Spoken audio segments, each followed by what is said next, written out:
Capital, Volume 1. This independent recording by Andrew S. Reitenberg is public domain, both in content and in audio. Chapter 25.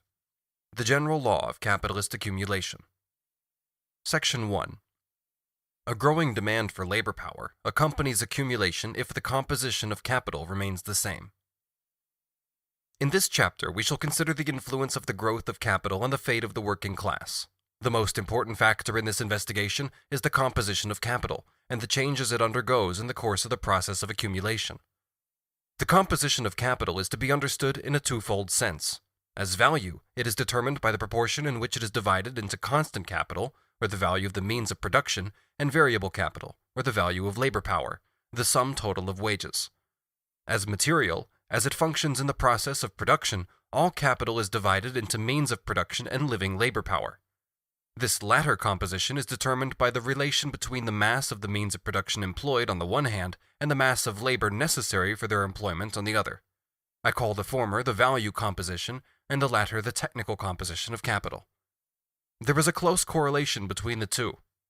To express this, I call the value composition of capital, insofar as it is determined by its technical composition and mirrors the changes in the latter, the organic composition of capital. Wherever I refer to the composition of capital, without further qualification, its organic composition is always understood. The many individual capitals invested in a particular branch of production have compositions which differ from each other to a greater or lesser extent. The average of their individual compositions gives us the composition of the total capital in the branch of production under consideration. Finally, the average of all the average compositions in all branches of production gives us the composition of the total social capital of a country, and it is with this alone that we are concerned here in the final analysis. Growth of capital implies growth of its variable constituent, in other words, the part invested in labor power. A part of the surplus value which has been transformed into additional capital must always be retransformed into variable capital, or additional labor fund. If we assume that while all other circumstances remain the same, the composition of capital also remains constant, i.e., a definite mass of the means of production continues to need the same mass of labor power to set it in motion, then the demand for labor and the fund for the subsistence of the workers both clearly increase in the same proportion as the capital, and with the same rapidity. Since the capital produces a surplus value every year, of which one part is added every year to the original capital, since this increment itself grows every year along with the augmentation of the capital already functioning, and since lastly, under conditions especially liable to stimulate the drive for self-enrichment, such as the opening of new markets or of new spheres for the outlay of capital resulting from newly developed social requirements, the scale of accumulation may suddenly be extended merely by a change in the proportion in which the surplus value, or the surplus product, is divided into capital and revenue. For all these reasons, the requirements of accumulating capital may exceed the growth in labor power or in the number of workers. The demand for workers may outstrip the supply, and thus wages may rise. This must indeed ultimately be the case if the conditions assumed above continue to prevail. For since in each year more workers are employed than in the preceding year, sooner or later a point must be reached at which the requirements of accumulation begin to outgrow the customary supply of labor, and a rise of wages therefore takes place. Complaints were to be heard about this in England during the whole of the 15th century and the first half of the 18th.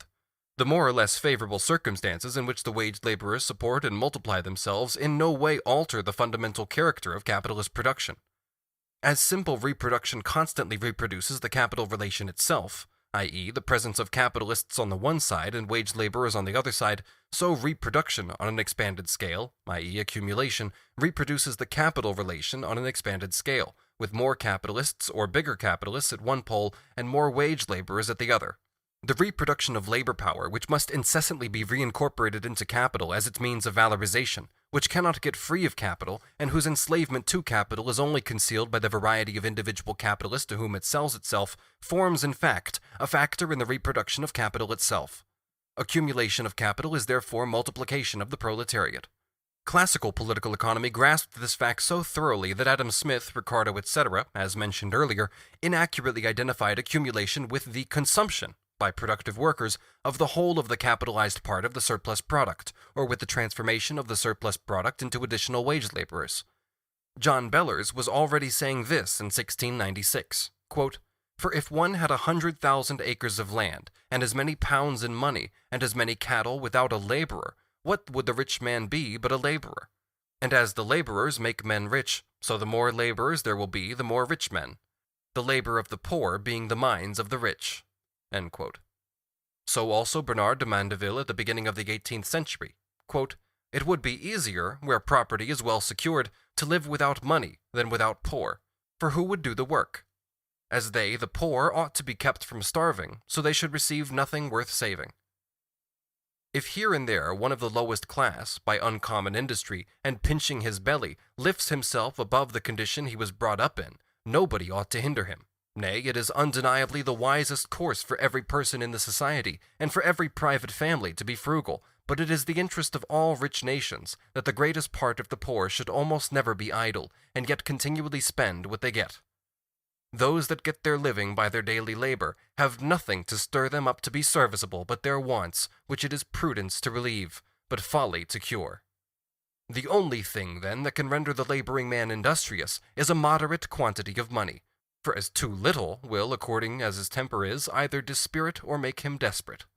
So too much will make him insolent and lazy. From what has been said, it is manifest that in a free nation where slaves are not allowed of, the surest wealth consists in a multitude of laborious poor. For besides that, they are the never-failing nursery of fleets and armies. Without them, there could be no enjoyment, and no product of any country could be valuable.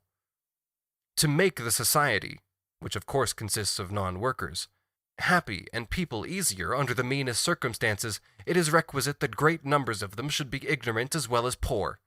Knowledge both enlarges and multiplies our desires, and the fewer things a man wishes for, the more easily his necessities may be supplied." End quote. What Mandeville, an honest man with a clear mind, had not yet grasped was the fact that the mechanism of the accumulation process itself not only increases the amount of capital, but also the mass of the laboring poor, i.e. the wage laborers, who turn their labor power into a force for increasing the valorization of the growing capital, and who are thereby compelled to make their relation of dependence on their own product, as personified in the capitalist, into an eternal relation. In reference to this relation of dependence, Sir F.M. Eden remarks in his The State of the Poor, or An History of the Laboring Classes in England, quote, "The natural produce of our soil is certainly not fully adequate to our subsistence. We can neither be clothed, lodged, nor fed but in consequence of some previous labor. A portion, at least, of the society must be indefatigably employed. There are others who, though they neither toil nor spin, can yet command the produce of industry, but who owe their exemption from labor solely to civilization and order. They are peculiarly the creatures of civil institutions, which have recognized that individuals may acquire property by various other means besides the exertion of labor. Persons of independent fortune owe their superior advantages by no means to any superior abilities of their own, but almost entirely to the industry of others. It is not the possession of land or of money, but the command of labor which distinguishes the opulent from the laboring part of the community. This, that is, the scheme approved by Eden, would give the people of property sufficient influence and authority over those who work for them, and it would place such laborers not in an abject or servile condition, but in such a state of easy and liberal dependence as all who know human nature and its history will allow to be necessary for their own comfort." End quote. Sir F.M. Eden, it may be remarked in passing, was the only disciple of Adam Smith to have achieved anything of importance during the 18th century. Under the conditions of accumulation we have assumed so far, conditions which are the most favorable to the workers, their relation of dependence on capital takes on forms which are endurable, or, as Eden says, easy and liberal. Instead of becoming more intensive with the growth of capital, this relation of dependence only becomes more extensive, i.e., the sphere of capital's exploitation and domination merely extends with its own dimensions and the number of people subjected to it. A larger part of the worker's own surplus product, which is always increasing and is continually being transformed into additional capital, comes back to them in the shape of means of payment, so that they can extend the circle of their enjoyments, make additions to their consumption fund of clothes, furniture, etc., and lay by a small reserve fund of money. But these things no more abolish the exploitation of the wage laborer and his situation of dependence than do better clothing, food, and treatment, and a larger peculium in the case of the slave. A rise in the price of labor, as a consequence of the accumulation of capital, only means in fact that the length and weight of the golden chain the wage labor has already forged for himself allow it to be loosened somewhat. In the controversies on this question, the essential fact has generally been overlooked, namely the differentia specifica of capitalist production. Labor power is not purchased under this system for the purpose of satisfying the personal needs of the buyer, either by its service or through its product. The aim of the buyer is the valorization of his capital, the production of commodities which contain more labor than he paid for and therefore contain a portion of value which costs him nothing and is nevertheless realized through the sale of those commodities. The production of surplus value, or the making of profits, is the absolute law of this mode of production. Labor power can be sold only to the extent that it preserves and maintains the means of production as capital, reproduces its own value as capital, and provides a source of additional capital in the shape of unpaid labor. The conditions of its sale, whether more or less favorable to the worker, include therefore the necessity of its constant resale and the constantly extended reproduction of wealth as capital. Wages, as we have seen, imply by their very nature that the workers will always provide a certain quantity of unpaid labor. Even if we leave aside the case where a rise of wages is accompanied by a fall in the price of labor, it is clear that at the best of times an increase in wages means only a quantitative reduction in the amount of unpaid labor the worker has to supply. This reduction can never go so far as to threaten the system itself. Apart from violent conflicts over the rate of wages, and Adam Smith already showed that in such a conflict the master, by and large, remained the master, a rise in the price of labor resulting from accumulation of capital implies the following alternatives. Either the price of labor keeps on rising, because its rise does not interfere with the progress of accumulation. There is nothing remarkable in this, for as Adam Smith says, after these profits are diminished, stock may not only continue to increase, but to increase much faster than before. A great stock, though with small profits, generally increases faster than a small stock with great profits. In this case, it is evident that a reduction in the amount of unpaid labor in no way interferes with the extension of the domain of capital. Or, the other alternative, accumulation slackens as a result of the rise in the price of labor because of the stimulus of gain is blunted. The rate of accumulation lessens, but this means that the primary cause of that lessening itself vanishes, i.e. the disproportion between capital and exploitable labor power. The mechanism of the capitalist production process removes the very obstacles it temporarily creates. The price of labor falls again to a level corresponding with capital's requirements for self-valorization, whether this level is below, the same as, or above that which was normal before the rise of wages took place. We see, therefore, that in the first case, it was not the diminished rate, either of the absolute or of the proportional increase in labor power or the working population, which caused the excess quantity of capital, but rather the converse. The increase in capital made the exploitable labor power insufficient. In the second case, it was not the increased rate either of the absolute or proportional increase in labor power or the working population that made the capital insufficient, but rather the converse. The relative reduction in the amount of capital caused the exploitable labor power, or rather its price, to be in excess. It is these absolute movements of the accumulation of capital which are reflected as relative movements of the mass of exploitable labor power, and therefore seem produced by the latter's own independent movement. To put it mathematically, the rate of accumulation is the independent, not the dependent variable. The rate of wages is the dependent, not the independent variable. Thus, when the industrial cycle is in its phase of crisis, a general fall in the price of commodities is expressed as a rise in the relative value of money, and in the phase of prosperity, a general rise in the price of commodities is expressed as a fall in the relative value of money. The so-called currency school conclude from this that with high prices, too much money is in circulation. With low prices, too little. Their ignorance and complete misunderstanding of the facts are worthily paralleled by the economists who interpret the above phenomena of accumulation by saying that, in one case, there are too few, and in the other too many wage laborers in existence. The law of capitalist production, which really lies at the basis of the supposed natural law of population, can be reduced simply to this. The relation between capital, accumulation, and the rate of wages is nothing other than the relation between the unpaid labor which has been transformed into capital and the additional paid labor necessary to set in motion this additional capital. It is therefore in no way a relation between two magnitudes which are mutually independent, i.e. between the magnitude of the capital and the numbers of the working population. It is rather, at bottom, only the relation between the unpaid and the paid labor of the same working population. If the quantity of unpaid labor supplied by the working class and accumulated by the capitalist class increases so rapidly that its transformation into capital requires an extraordinary addition of paid labor, then wages rise and, all other circumstances remaining equal, the unpaid labor diminishes in proportion. But as soon as this diminution touches the point at which the surplus labor that nourishes capital is no longer supplied in normal quantity, a reaction sets in. A smaller part of revenue is capitalized, accumulation slows down, and the rising movement of wages comes up against an obstacle. The rise of wages is therefore confined within limits that not only leave intact the foundations of the capitalist system, but also secure its reproduction on an increasing scale. The law of capitalist accumulation, mystified by the economists into a supposed law of nature, in fact expresses the situation that the very nature of accumulation excludes every diminution in the degree of exploitation of labor, and every rise in the price of labor which could seriously imperil the continual reproduction on an ever larger scale of the capital relation. It cannot be otherwise in a mode of production in which the worker exists to satisfy the need of the existing values for valorization, as opposed to the inverse situation in which objective wealth is there to satisfy the worker's own need for development.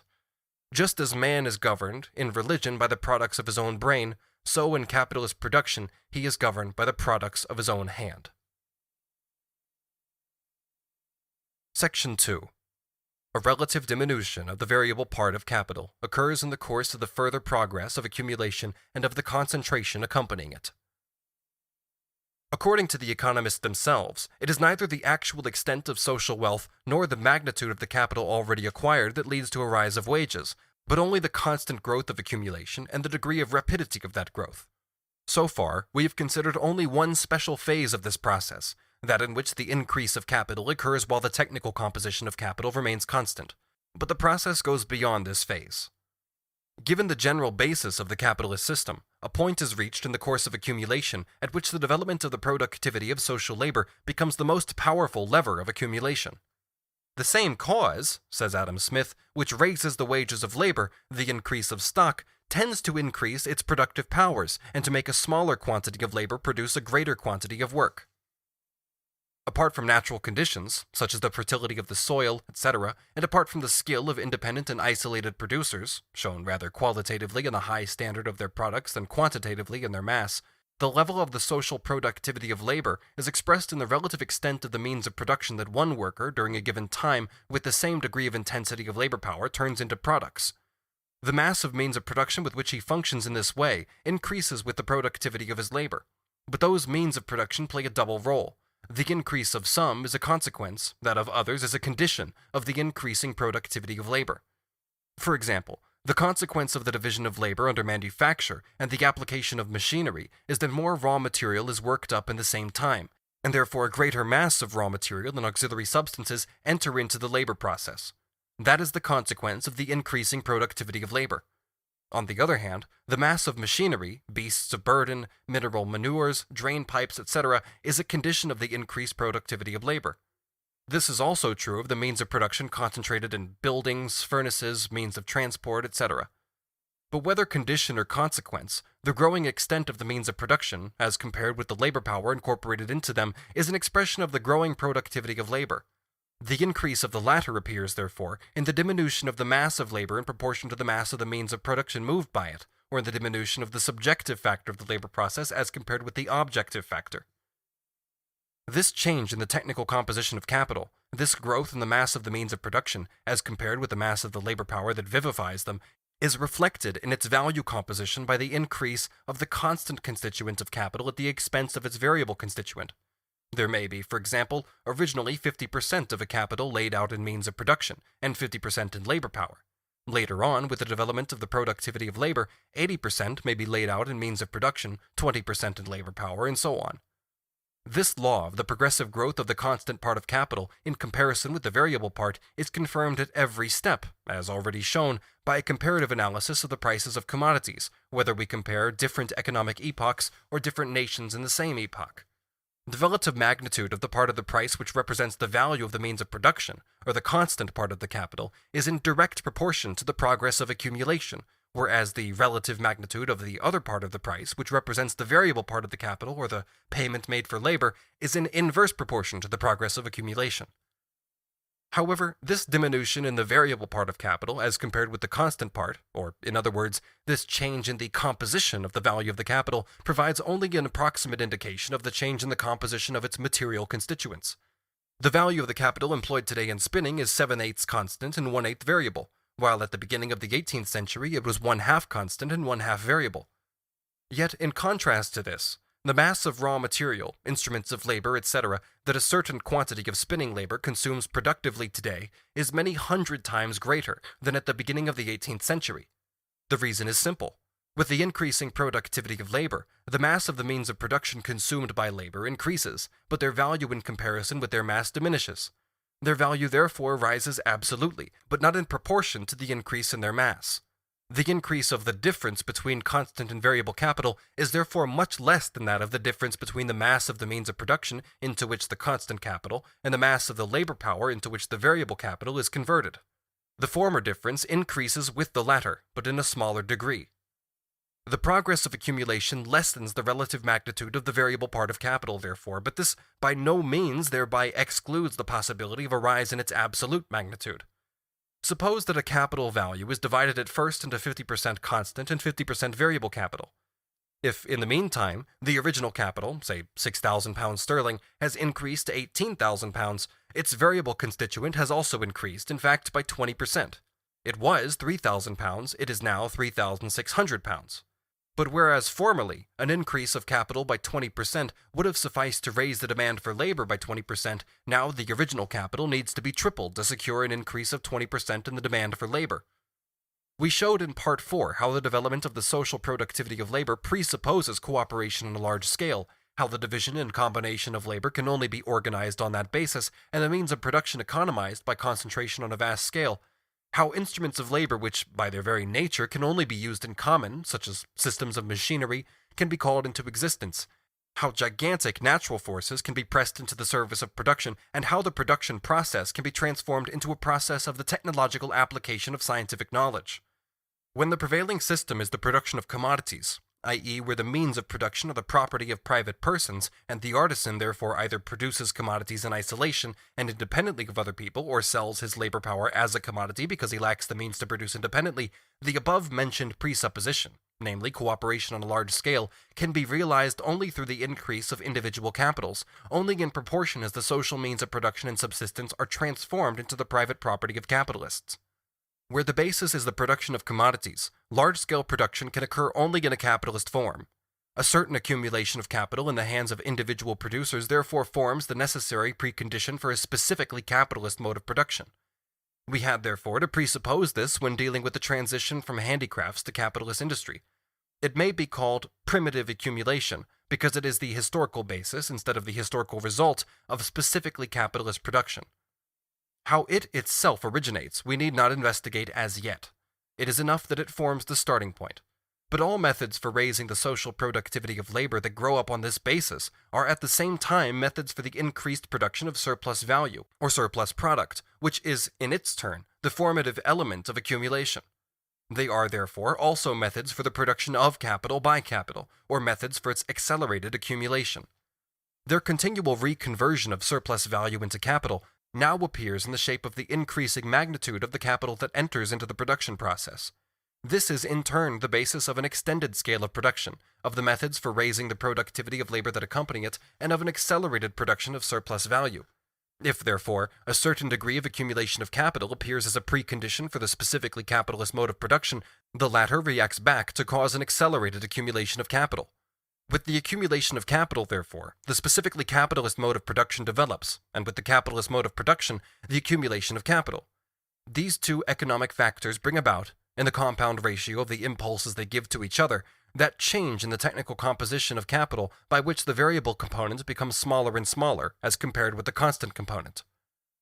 Every individual capital is a larger or smaller concentration of means of production, with a corresponding command over a larger or smaller army of workers.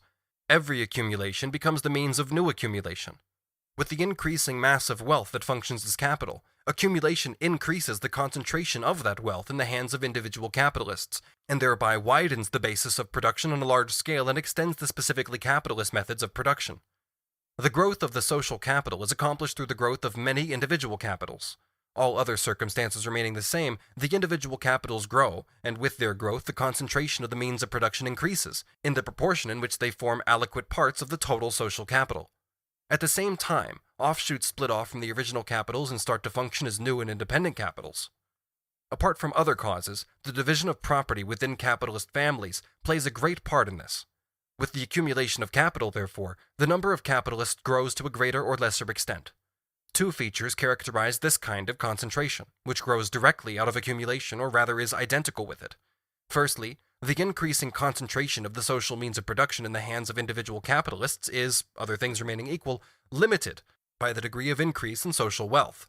Secondly, the part of the social capital domiciled in each particular sphere of production is divided among many capitalists who confront each other as mutually independent and competitive commodity producers. Therefore, not only are accumulation and the concentration accompanying it scattered over many points, but the increase of each functioning capital is thwarted by the formation of new capitals in the subdivision of old. Accumulation, therefore, presents itself on the one hand as an increasing concentration of the means of production and of the command over labor, on the other hand as repulsion of many individual capitals from one another. This fragmentation of the total social capital into many individual capitals, or the repulsion of its fractions from each other, is counteracted by their attraction. The attraction of capitals no longer means the simple concentration of the means of production and the command over labor, which is identical with accumulation.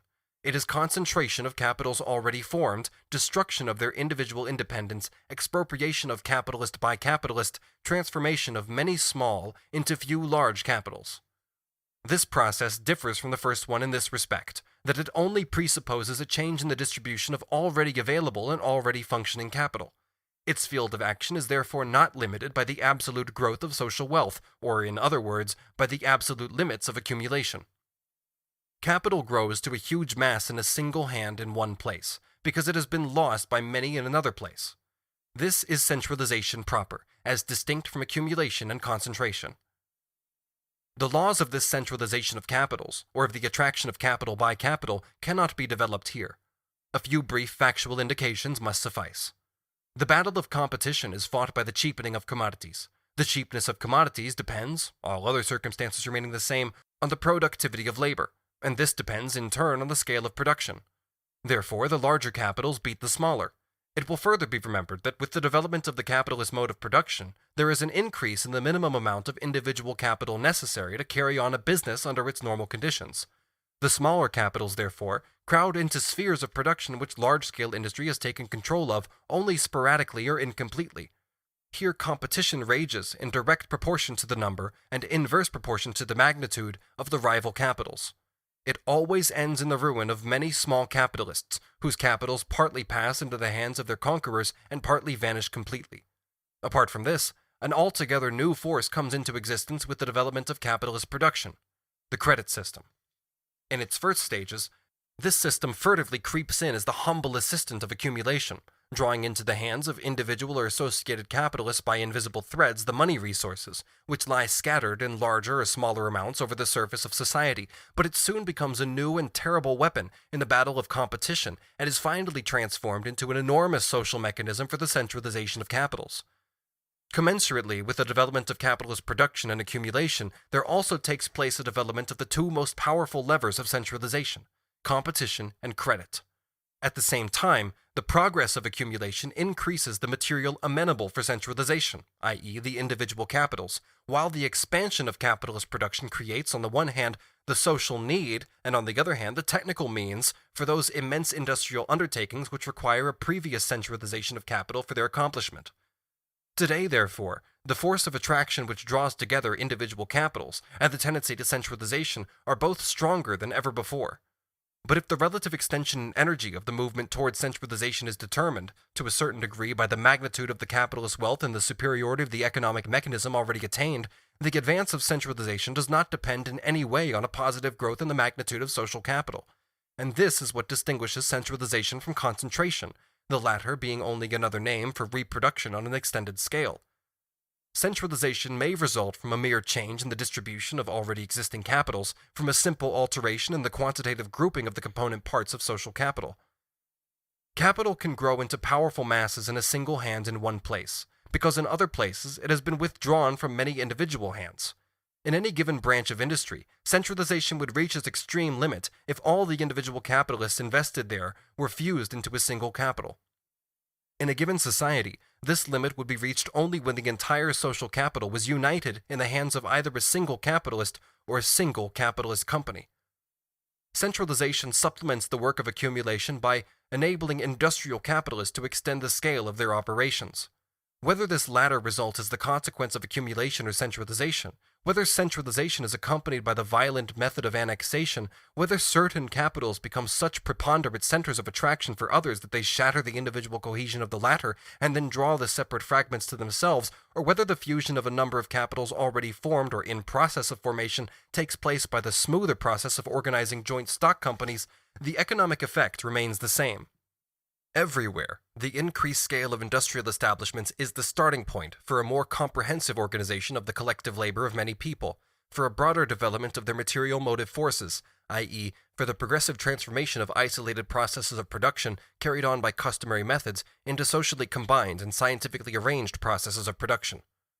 But accumulation, the gradual increase of capital by reproduction as it passes from the circular to the spiral form, is clearly a very slow procedure compared with centralization, which needs only to change the quantitative groupings of the constituent parts of social capital. The world would still be without railways if it had had to wait until accumulation had got a few individual capitals far enough to be adequate for the construction of a railway. Centralization, however, accomplishes this in the twinkling of an eye, by means of joint stock companies. And while in this way centralization intensifies and accelerates the effects of accumulation, it simultaneously extends and speeds up those revolutions in the technical composition of capital which raise its constant portion at the expense of its variable portion, thus diminishing the relative demand for labor. The masses of capital welded together overnight by centralization reproduce and multiply as the others do, only more rapidly, and they thereby become new and powerful levers of social accumulation. Therefore, when we speak of the progress of social accumulation, we tacitly include, these days, the effects of centralization. The additional capitals formed in the normal course of accumulation, see Chapter 24, Section 1, serve above all as vehicles for the exploitation of new inventions and discoveries, and industrial improvements in general. But in time, the old capital itself reaches the point where it has to be renewed in all its aspects, a time when it sheds its skin and is reborn, like the other capitals, in a perfected technical shape, in which a smaller quantity of labor will suffice to set in motion a larger quantity of machinery and raw material. The absolute reduction in the demand for labor, which necessarily follows from this, is obviously so much the greater, the higher the degree to which the capitals undergoing this process of renewal are already massed together by virtue of the movement toward centralization. On the one hand, therefore, the additional capital formed in the course of further accumulation attracts fewer and fewer workers in proportion to its magnitude. On the other hand, the old capital, periodically reproduced with a new composition, repels more and more of the workers formerly employed by it. Section 3. The progressive production of a relative surplus population, or industrial reserve army. The accumulation of capital, which originally appeared only as its quantitative extension, comes to fruition, as we have seen, through a progressive qualitative change in its composition, i.e., through a continuing increase of its constant component at the expense of its variable component. The specifically capitalist mode of production, the development of the productivity of labor which corresponds to it, and the change in the organic composition of capital which results from it, are things which do not merely keep pace with the progress of accumulation, or the growth of social wealth. They develop at a much quicker rate, because simple accumulation, or the absolute expansion of the total social capital, is accompanied by the centralization of its individual elements, and because the change in the technical composition of the additional capital goes hand in hand with a similar change in the technical composition of the original capital. With the progress of accumulation, therefore, the proportion of constant to variable capital changes. If it was originally, say, 1-to-1, it now becomes successively 2-to-1, 3-to-1, 4-to-1, 5-to-1, 7-to-1, etc., so that as capital grows, instead of 1/2 of its total value, only 1/3, 1/4, 1/5, 1/6, 1/8, etc. is turned into labor power, and on the other hand, 2/3, 3/4, 4/5, 5/6, 7/8 into means of production. Since the demand for labor is determined not by the extent of the total capital, but by its variable constituent alone, that demand falls progressively with the growth of the total capital, instead of rising in proportion to it, as was previously assumed. It falls relatively to the magnitude of the total capital, and at an accelerated rate as this magnitude increases. With the growth of the total capital, its variable constituent, the labor incorporated in it, does admittedly increase, but in a constantly diminishing proportion. The intermediate pauses in which accumulation works as simple extension of production on a given technical basis are shortened. It is not merely that an accelerated accumulation of the total capital, accelerated in a constantly growing progression, is needed to absorb an additional number of workers, or even, on account of the constant metamorphosis of the old capital, to keep employed those already performing their functions. This increasing accumulation and centralization also becomes, in its turn, a source of new changes in the composition of capital, or in other words, of an accelerated diminution of the capital's variable component, as compared with its constant one. This accelerated relative diminution of the variable component, which accompanies the accelerated increase of the total capital and moves more rapidly than this increase, takes the inverse form, at the other pole, of an apparently absolute increase in the working population, an increase which always moves more rapidly than that of the variable capital or means of employment. But in fact, it is the capitalist accumulation itself that constantly produces, and produces indeed in direct relation with its own energy and extent, a relatively redundant working population, i.e., a population which is superfluous to capital's average requirements for its own valorization and is therefore a surplus population.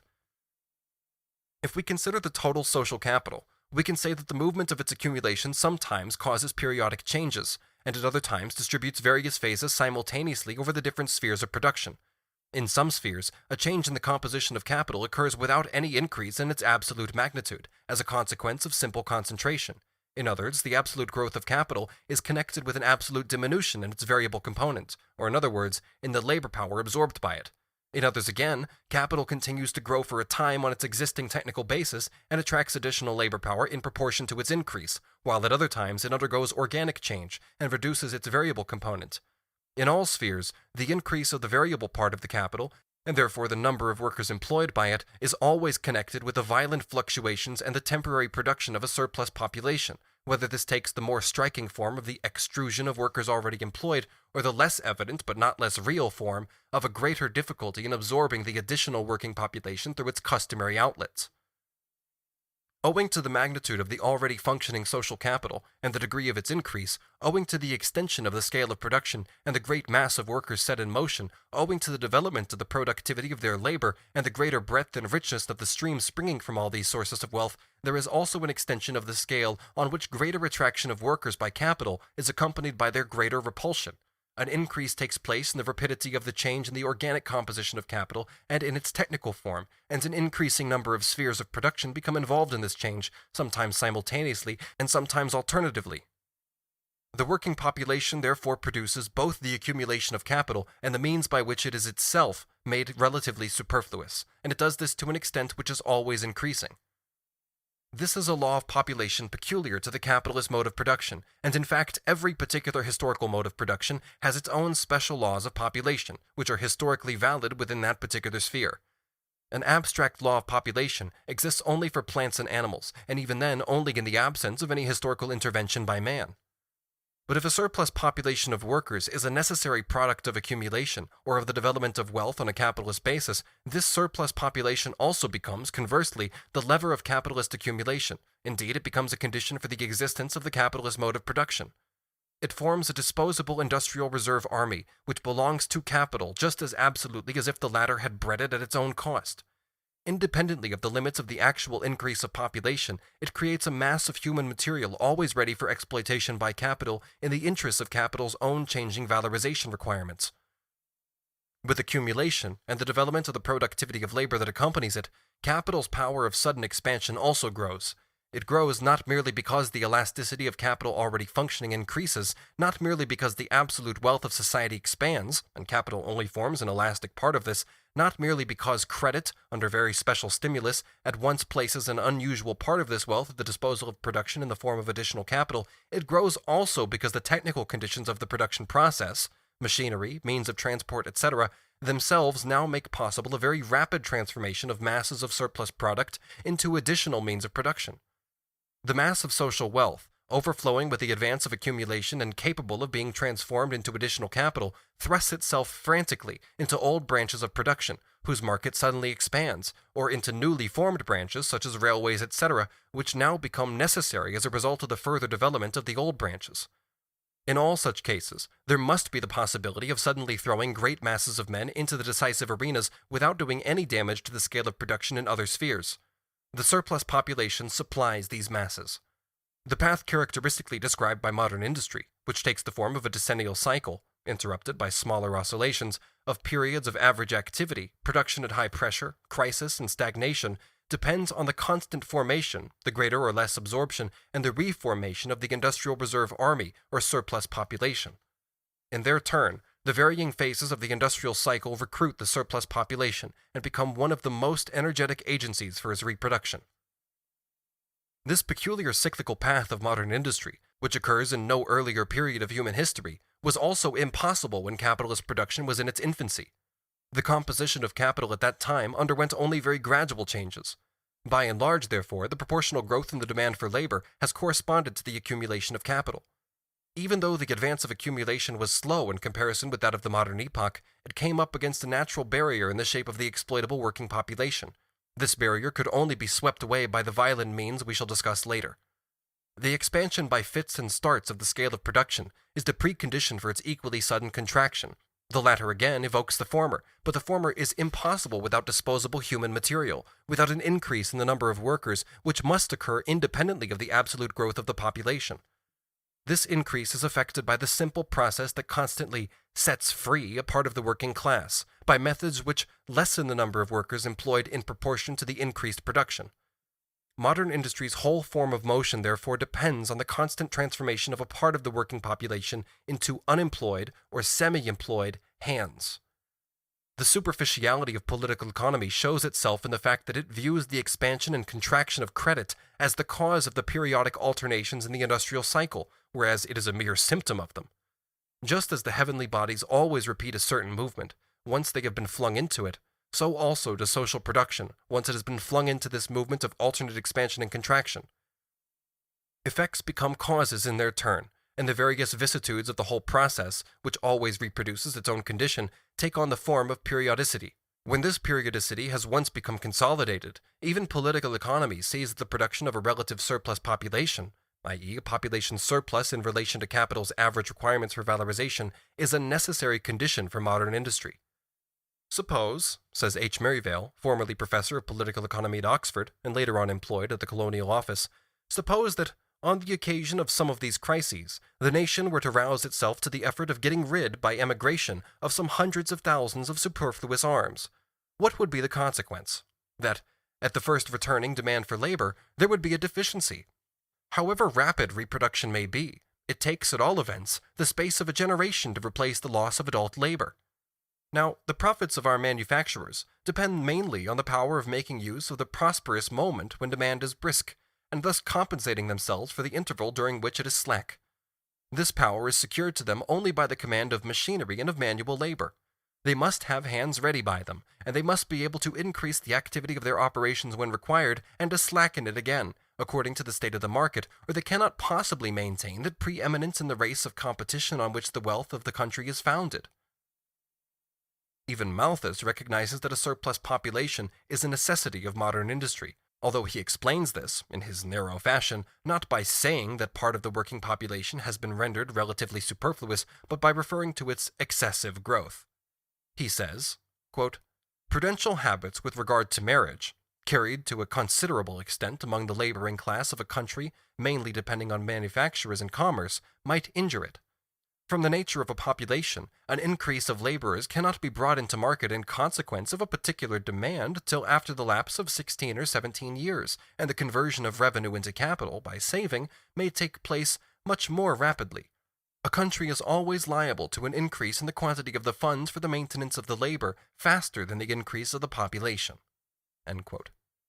After political economy has thus declared that the constant production of a relative surplus population of workers is a necessity of capitalist accumulation, she very aptly adopts the shape of an old maid and puts into the mouth of her ideal capitalist the following words addressed to the redundant workers who have been thrown onto the streets by their own creation of additional capital.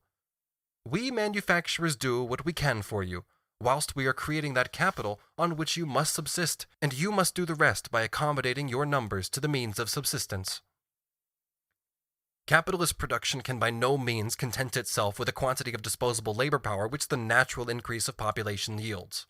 It requires, for its unrestricted activity, an industrial reserve army which is independent of these natural limits. We've so far assumed that the increase or diminution of the variable capital corresponds precisely with the increase or diminution of the number of workers employed. But the number of workers under the command of capital may remain the same or even fall while the variable capital increases. This is the case if the individual worker provides more labor and his wages thus increase, although the price of labor remains the same or even falls, only more slowly than the mass of labor rises. Increase of variable capital, in this case, becomes an index of more labor, but not of more workers employed. It is the absolute interest of every capitalist to extort a given quantity of labor out of a smaller rather than a greater number of workers, if the cost is about the same. In the latter case, the outlay of constant capital increases in proportion to the mass of labor set in motion. In the former, that increase is much smaller. The more extended the scale of production, the more decisive is this motive. Its force increases with the accumulation of capital. We've seen that the development of the capitalist mode of production, and of the productivity of labor, which is at once the cause and the effect of accumulation, enables the capitalist, with the same outlay of variable capital, to set in motion more labor by greater exploitation, extensive or intensive, of each individual labor power. We have further seen that the capitalist buys with the same capital a greater mass of labor power, as he progressively replaces skilled workers by less skilled, mature labor power by immature, male by female, that of adults by that of young persons or children. On the one hand, therefore, with the progress of accumulation, a larger variable capital sets more labor in motion without enlisting more workers. On the other, a variable capital of the same magnitude sets in motion more labor with the same mass of labor power, and finally, a greater number of inferior labor powers is set in motion by the displacement of more skilled labor powers. The production of a relative surplus population, or the setting free of workers, therefore proceeds still more rapidly than the technical transformation of the process of production that accompanies the advance of accumulation and is accelerated by it, and more rapidly than the corresponding diminution of the variable part of capital as compared with the constant. If the means of production, as they increase in extent and effective power, become to a lesser extent means for employing workers, this relation is itself in turn modified by the fact that in proportion as the productivity of labor increases, capital increases its supply of labor more quickly than its demand for workers. The overwork of the employed part of the working class swells the ranks of its reserve, while conversely, the greater pressure that the reserve by its competition exerts on the employed workers forces them to submit to overwork and subjects them to the dictates of capital. The condemnation of one part of the working class to enforced idleness by the overwork of the other part, and vice versa, becomes a means of enriching the individual capitalists, and accelerates at the same time the production of the industrial reserve army on a scale corresponding with the progress of social accumulation. The importance of this element in the formation of the relative surplus population is shown by the example of England. Her technical means for saving of labor are colossal. Nevertheless, if tomorrow morning labor were universally to be reduced to a rational amount and proportioned to the different sections of the working class according to age and sex, the available working population would be absolutely insufficient to carry on the nation's production on its present scale. The great majority of the now unproductive workers would have to be turned into productive ones. Taking them as a whole, the general movements of wages are exclusively regulated by the expansion and contraction of the industrial reserve army, and this in turn corresponds to the periodic alternations of the industrial cycle. They are not therefore determined by the variations of the absolute numbers of the working population, but by the varying proportions in which the working class is divided into an active army and a reserve army, by the increase or diminution in the relative amount of the surplus population, by the extent to which it is alternately absorbed and set free. The appropriate law for modern industry, with its decennial cycles and periodic phases which, as accumulation advances, are complicated by irregular oscillations following each other more and more quickly, is the law of the regulation of the demand and supply of labor by the alternate expansion and contraction of capital, i.e., by the level of capital's valorization requirements at the relevant moment, and the labor market sometimes appearing relatively undersupplied because capital is expanding, and sometimes relatively oversupplied because it is contracting. It would be utterly absurd, in place of this, to lay down a law according to which the movement of capital depended simply on the movement of the population.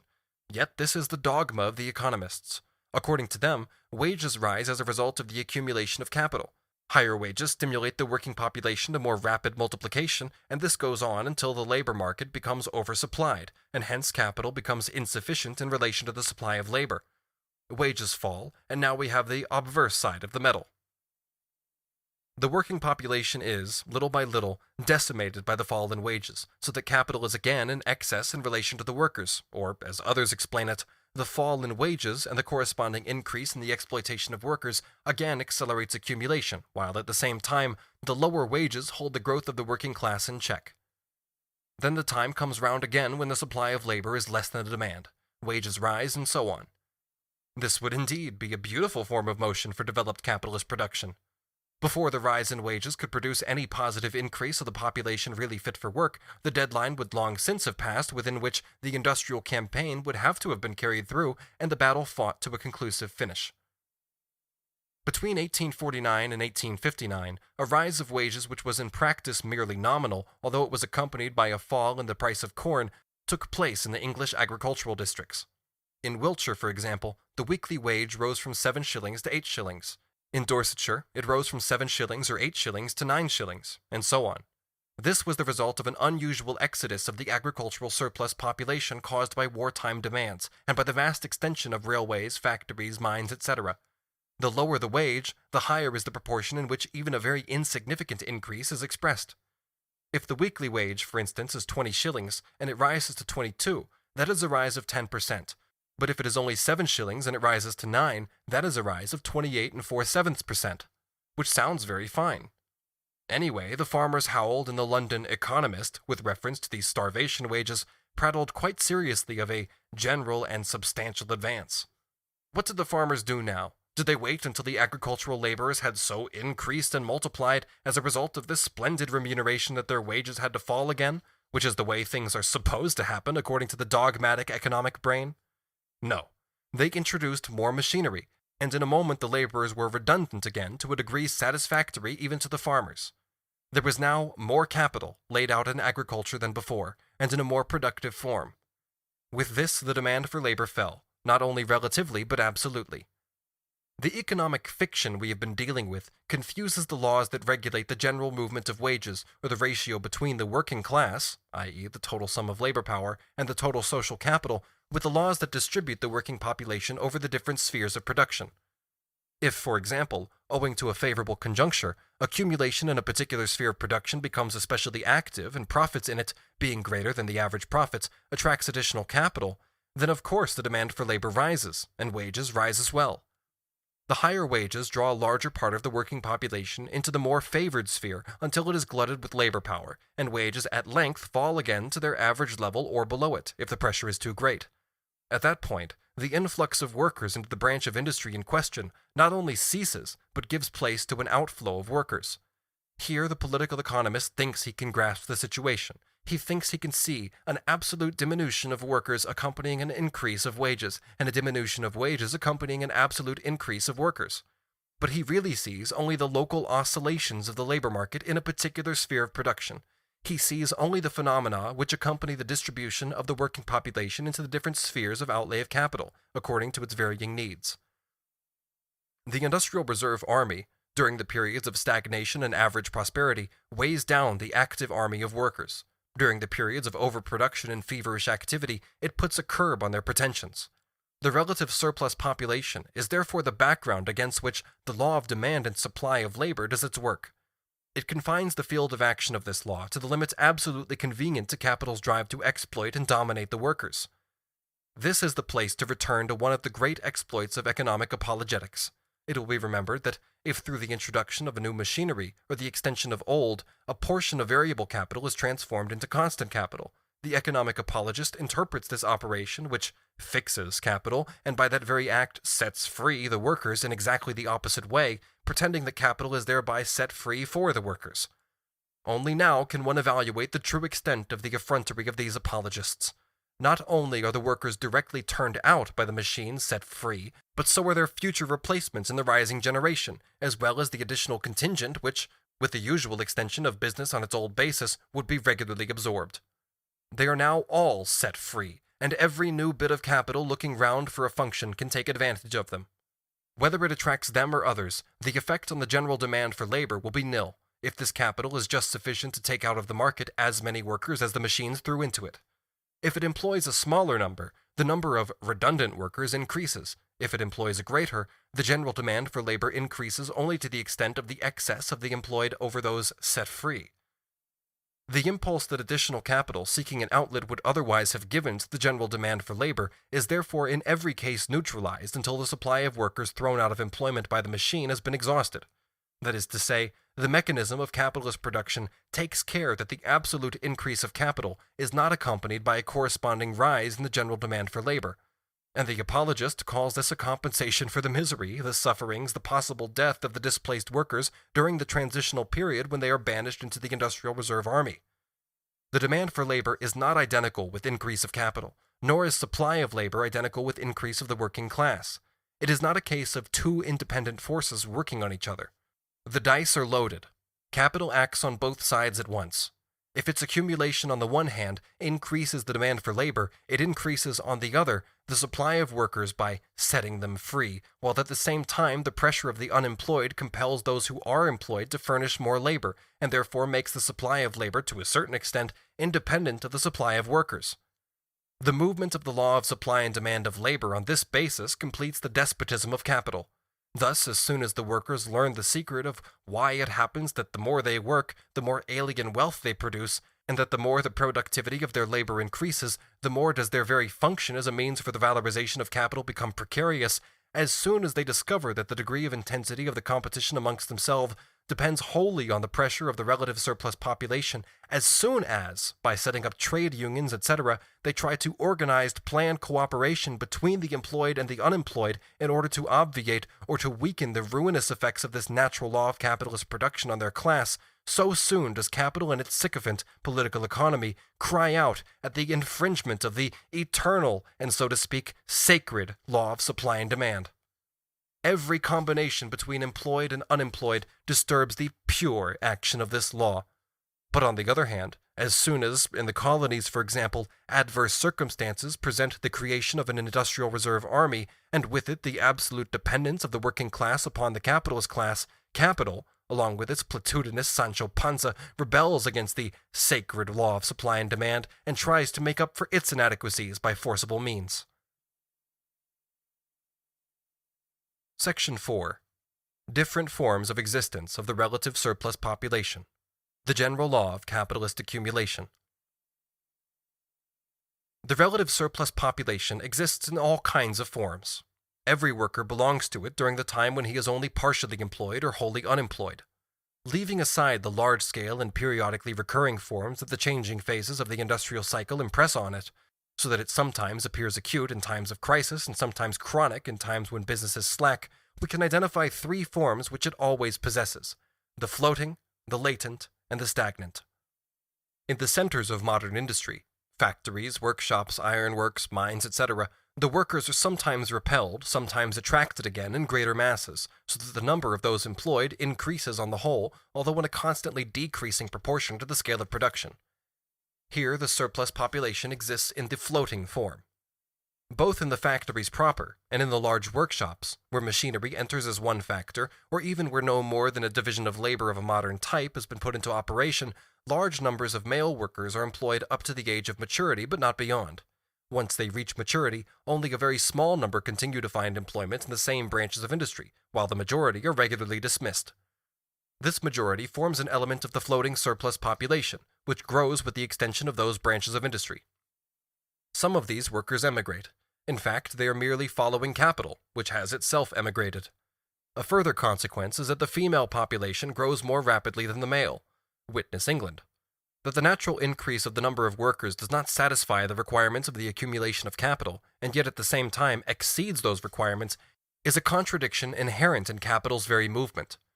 Capital demands more youthful workers, fewer adults. This contradiction is no more glaring than the other contradiction, namely that a shortage of hands is complained of, while at the same time many thousands are out of work because the division of labor chains them to a particular branch of industry. Moreover, the consumption of labor power by capital is so rapid that the worker has already more or less completely lived himself out when he is only halfway through his life. He falls into the ranks of the surplus population, or is thrust down from a higher to a lower step in the scale. It is precisely among the workers in large-scale industry that we meet with the shortest life expectancy.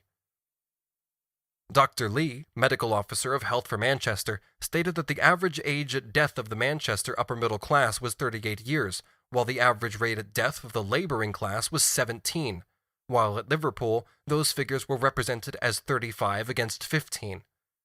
It thus appeared that the well-to-do classes had a lease of life which was more than double the value of that which fell to the lot of the less favored citizens. Under these circumstances, the absolute increase of this section of the proletariat must take a form which swells their numbers, despite the rapid wastage of their individual elements. Hence, rapid replacement of one generation of workers by another. This law does not hold for the other classes of the population. This social requirement is met by early marriages, which are a necessary consequence of the conditions in which the workers in large-scale industry live, and by the premium that the exploitation of the workers' children sets on their production. As soon as capitalist production takes possession of agriculture, and in proportion to the extent to which it does so, the demand for a rural working population falls absolutely, while the accumulation of capital employed in the agriculture advances, without this repulsion being compensated for by a greater attraction of workers, as is the case in non-agricultural industries. Part of the agricultural population is therefore constantly on the point of passing over into an urban or manufacturing proletariat, and on the lookout for opportunities to complete this transformation. The term manufacture is used here to cover all non-agricultural industries. There is thus a constant flow from this source of the relative surplus population. But the constant movement towards the towns presupposes, in the countryside itself, a constant latent surplus population, the extent of which only becomes evident at those exceptional times when its distribution channels are wide open. The wages of the agricultural laborer are therefore reduced to a minimum, and he always stands with one foot already in the swamp of pauperism. The third category of the relative surplus population is the stagnant population. This forms a part of the active labor army, but with extremely irregular employment.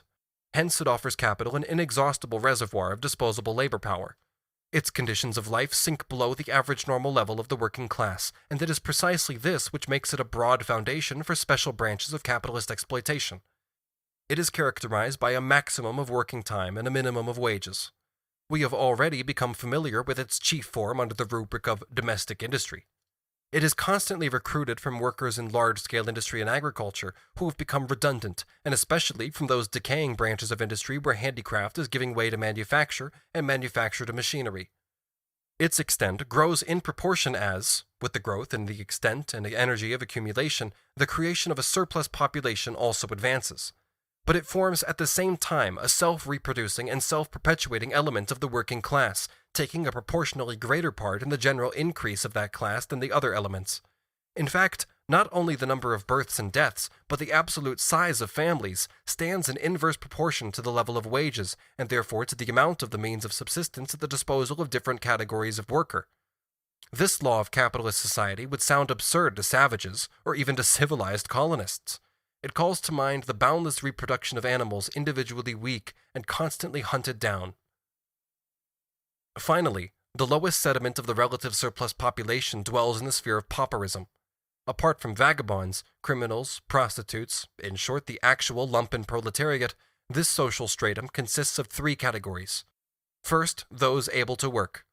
One need only glance superficially at the statistics of English pauperism to find that the quantity of paupers increases with every crisis of trade and diminishes with every revival. Second, orphans and pauper children. These are candidates for the Industrial Reserve Army, and in times of great prosperity, such as the year 1860 for instance, they are enrolled in the army of active workers, both speedily and in large numbers. Third, the demoralized, the ragged, and those unable to work, chiefly people who succumb to their incapacity for adaptation, an incapacity which results from the division of labor, people who have lived beyond the worker's average lifespan, and the victims of industry whose number increases with the growth of dangerous machinery, of mines, chemical works, etc., the mutilated, the sickly, the widows, etc. Pauperism is the hospital of the active labor army and the dead weight of the Industrial Reserve Army. Its production is included in that of the relative surplus population. Its necessity is implied by their necessity. Along with the surplus population, pauperism forms a condition of capitalist production and of the capitalist development of wealth. It forms part of the faux frais of capitalist production, but capital usually knows how to transfer these from its own shoulders to those of the working class and the petty bourgeoisie. The greater the social wealth, the functioning capital, the extent and energy of its growth, and therefore also the greater the absolute mass of the proletariat and the productivity of its labor, the greater is the Industrial Reserve Army. The same causes which develop the expansive power of capital also develop the labor power at its disposal. The relative mass of the industrial reserve army thus increases with the potential energy of wealth. But the greater this reserve army in proportion to the active labor army, the greater is the mass of a consolidated surplus population, whose misery is an inverse ratio to the amount of torture it has to undergo in the form of labor. The more extensive, finally, the pauperized sections of the working class in the industrial reserve army, the greater is official pauperism. This is the absolute general law of capitalist accumulation.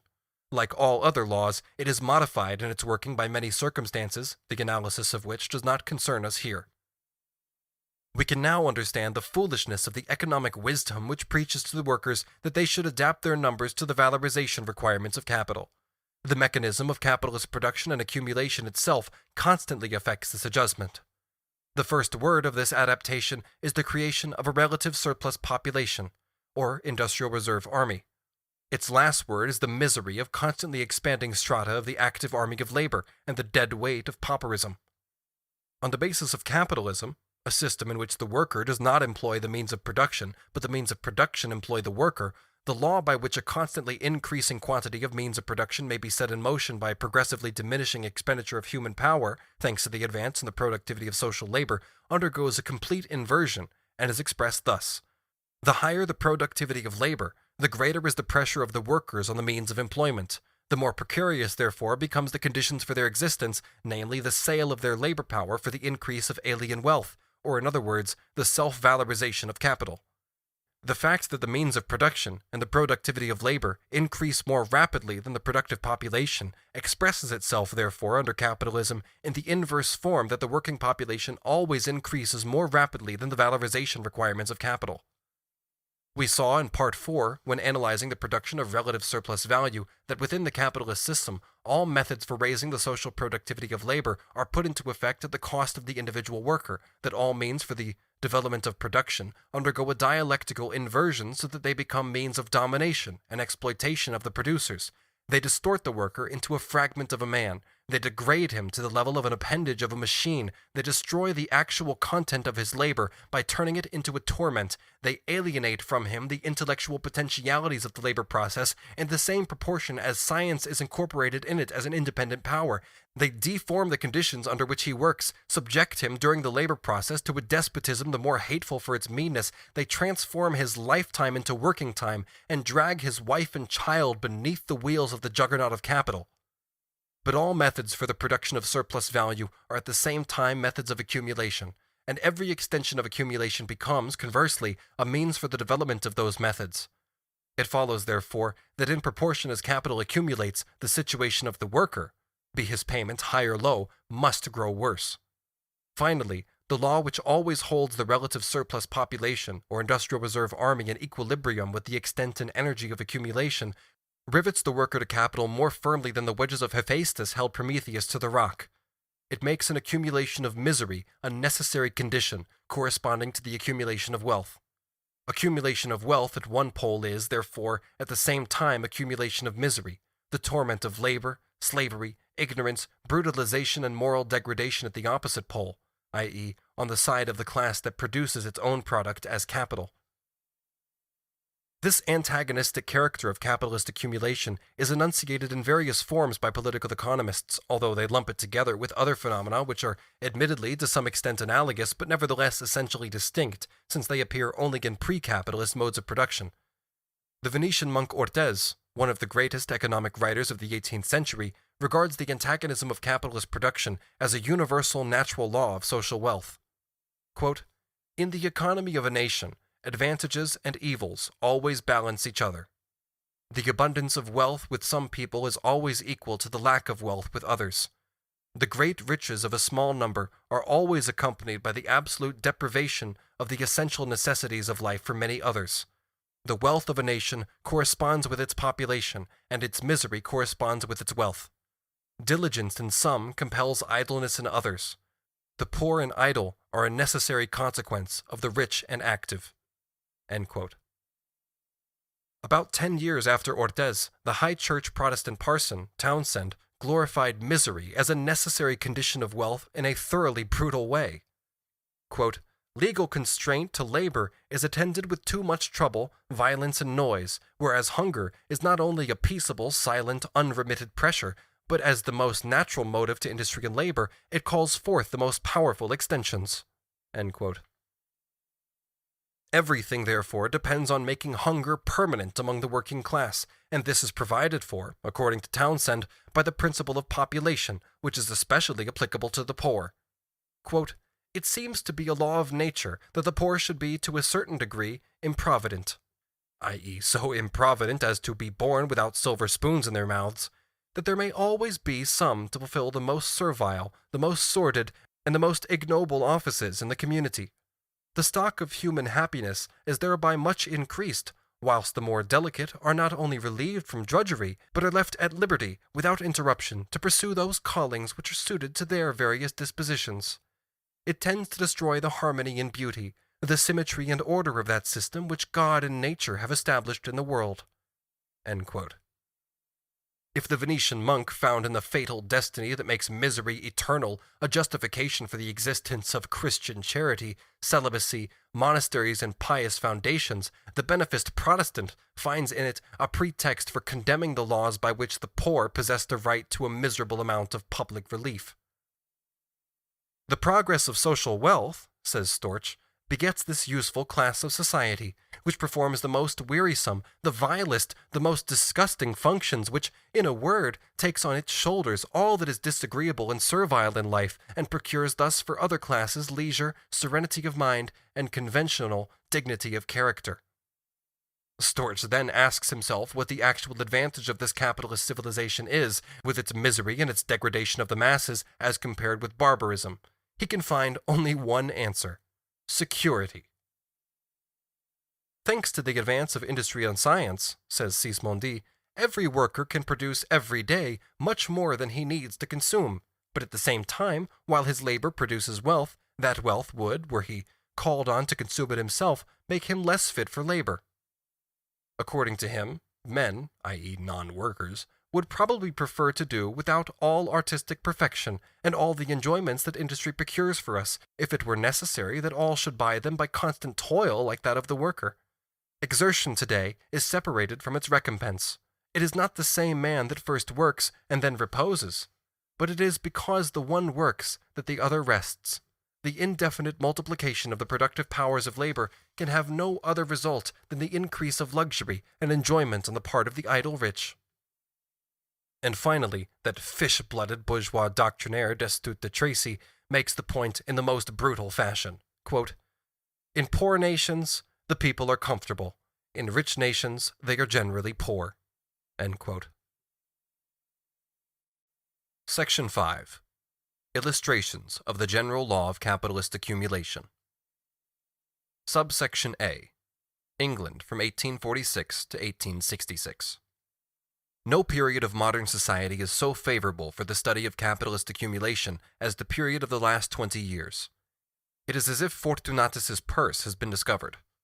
But of all countries, England again provides the classical example, because it holds the foremost place in the world market, because capitalist production is fully developed only in England, and finally because the introduction of the free trade millennium since 1846 has cut off the last retreat of vulgar economics. We have already sufficiently indicated the titanic progress of production in Part 4. In fact, in the latter half of the 20-year period under discussion, it has gone far beyond its progress in the former half. Although the absolute growth of the English population in the last half-century has been very great, the relative increase or rate of growth has fallen constantly, as is shown by the following table, borrowed from the census, which gives the average annual increase of the population of England and Wales over successive 10-year periods. The aforementioned graphic cannot be read for the recording. Please consult a physical or digital copy of the book for visual reference. Let us now, on the other hand, consider the increase of wealth. Here, the movement of profits, ground rent, etc., which are subject to income tax, provides the surest basis. The increase of profits liable to income tax in Great Britain from 1853 to 1864, farmers and some other categories not included, amounted to 50.47%, or an annual average of 4.58%, while the population itself increased during the same period by about 12%. The augmentation of the rent of land, subject to taxation, including houses, railways, mines, fisheries, etc., amounted for 1853 to 1864 to 38%, or 3 and 5/12% annually. Under this heading, the following categories showed the greatest increase. The aforementioned graphic cannot be read aloud for the recording. Please consult a physical or digital copy of the book for visual reference. If we compare the years from 1853 to 1864 in 3 sets of 4 consecutive years each, the rate of increase of these incomes accelerates constantly. Incomes arising from profits increased between 1853 and 1857 at 1.73% a year, 1857 to 61, 2.74%, and 1861 to 4, 9.3% a year. The sum of the incomes of the United Kingdom that come under the income tax was, in 1856, £307,068,898 sterling. In 1859, £328,127,416. In 1862, £351,745,241. In 1863, £359,142,897. In 1864, £362,462,279. In 1865, £385,530,020. The accumulation of capital was accompanied at the same time by its concentration and centralization. Although no official statistics of agriculture existed for England, they did for Ireland, they were voluntarily given in 10 counties. It emerged from these statistics that between 1851 and 1861, the number of farms of less than 100 acres had fallen from 31,583 to 26,597, so that 5,016 had been thrown together into larger farms. From 1815 to 1825, no personal estate of more than £1 million came under the succession duty. From 1825 to 1855, however, 8 did, and from 1856 to June of 1859, i.e. in 4.5 years, 4 did. The centralization will best be seen, however, from a short analysis of the Income Tax Schedule D, profits, exclusive of farms, etc., in the years 1864 and 1865. I note in advance that incomes from this source pay income tax on everything over £60. These taxable incomes amounted in England, Wales, and Scotland in 1864 to £95,844,222, and in 1865 to £105,435,579. The number of persons taxed was, in 1864, 308,416, out of a population of 23,891,009.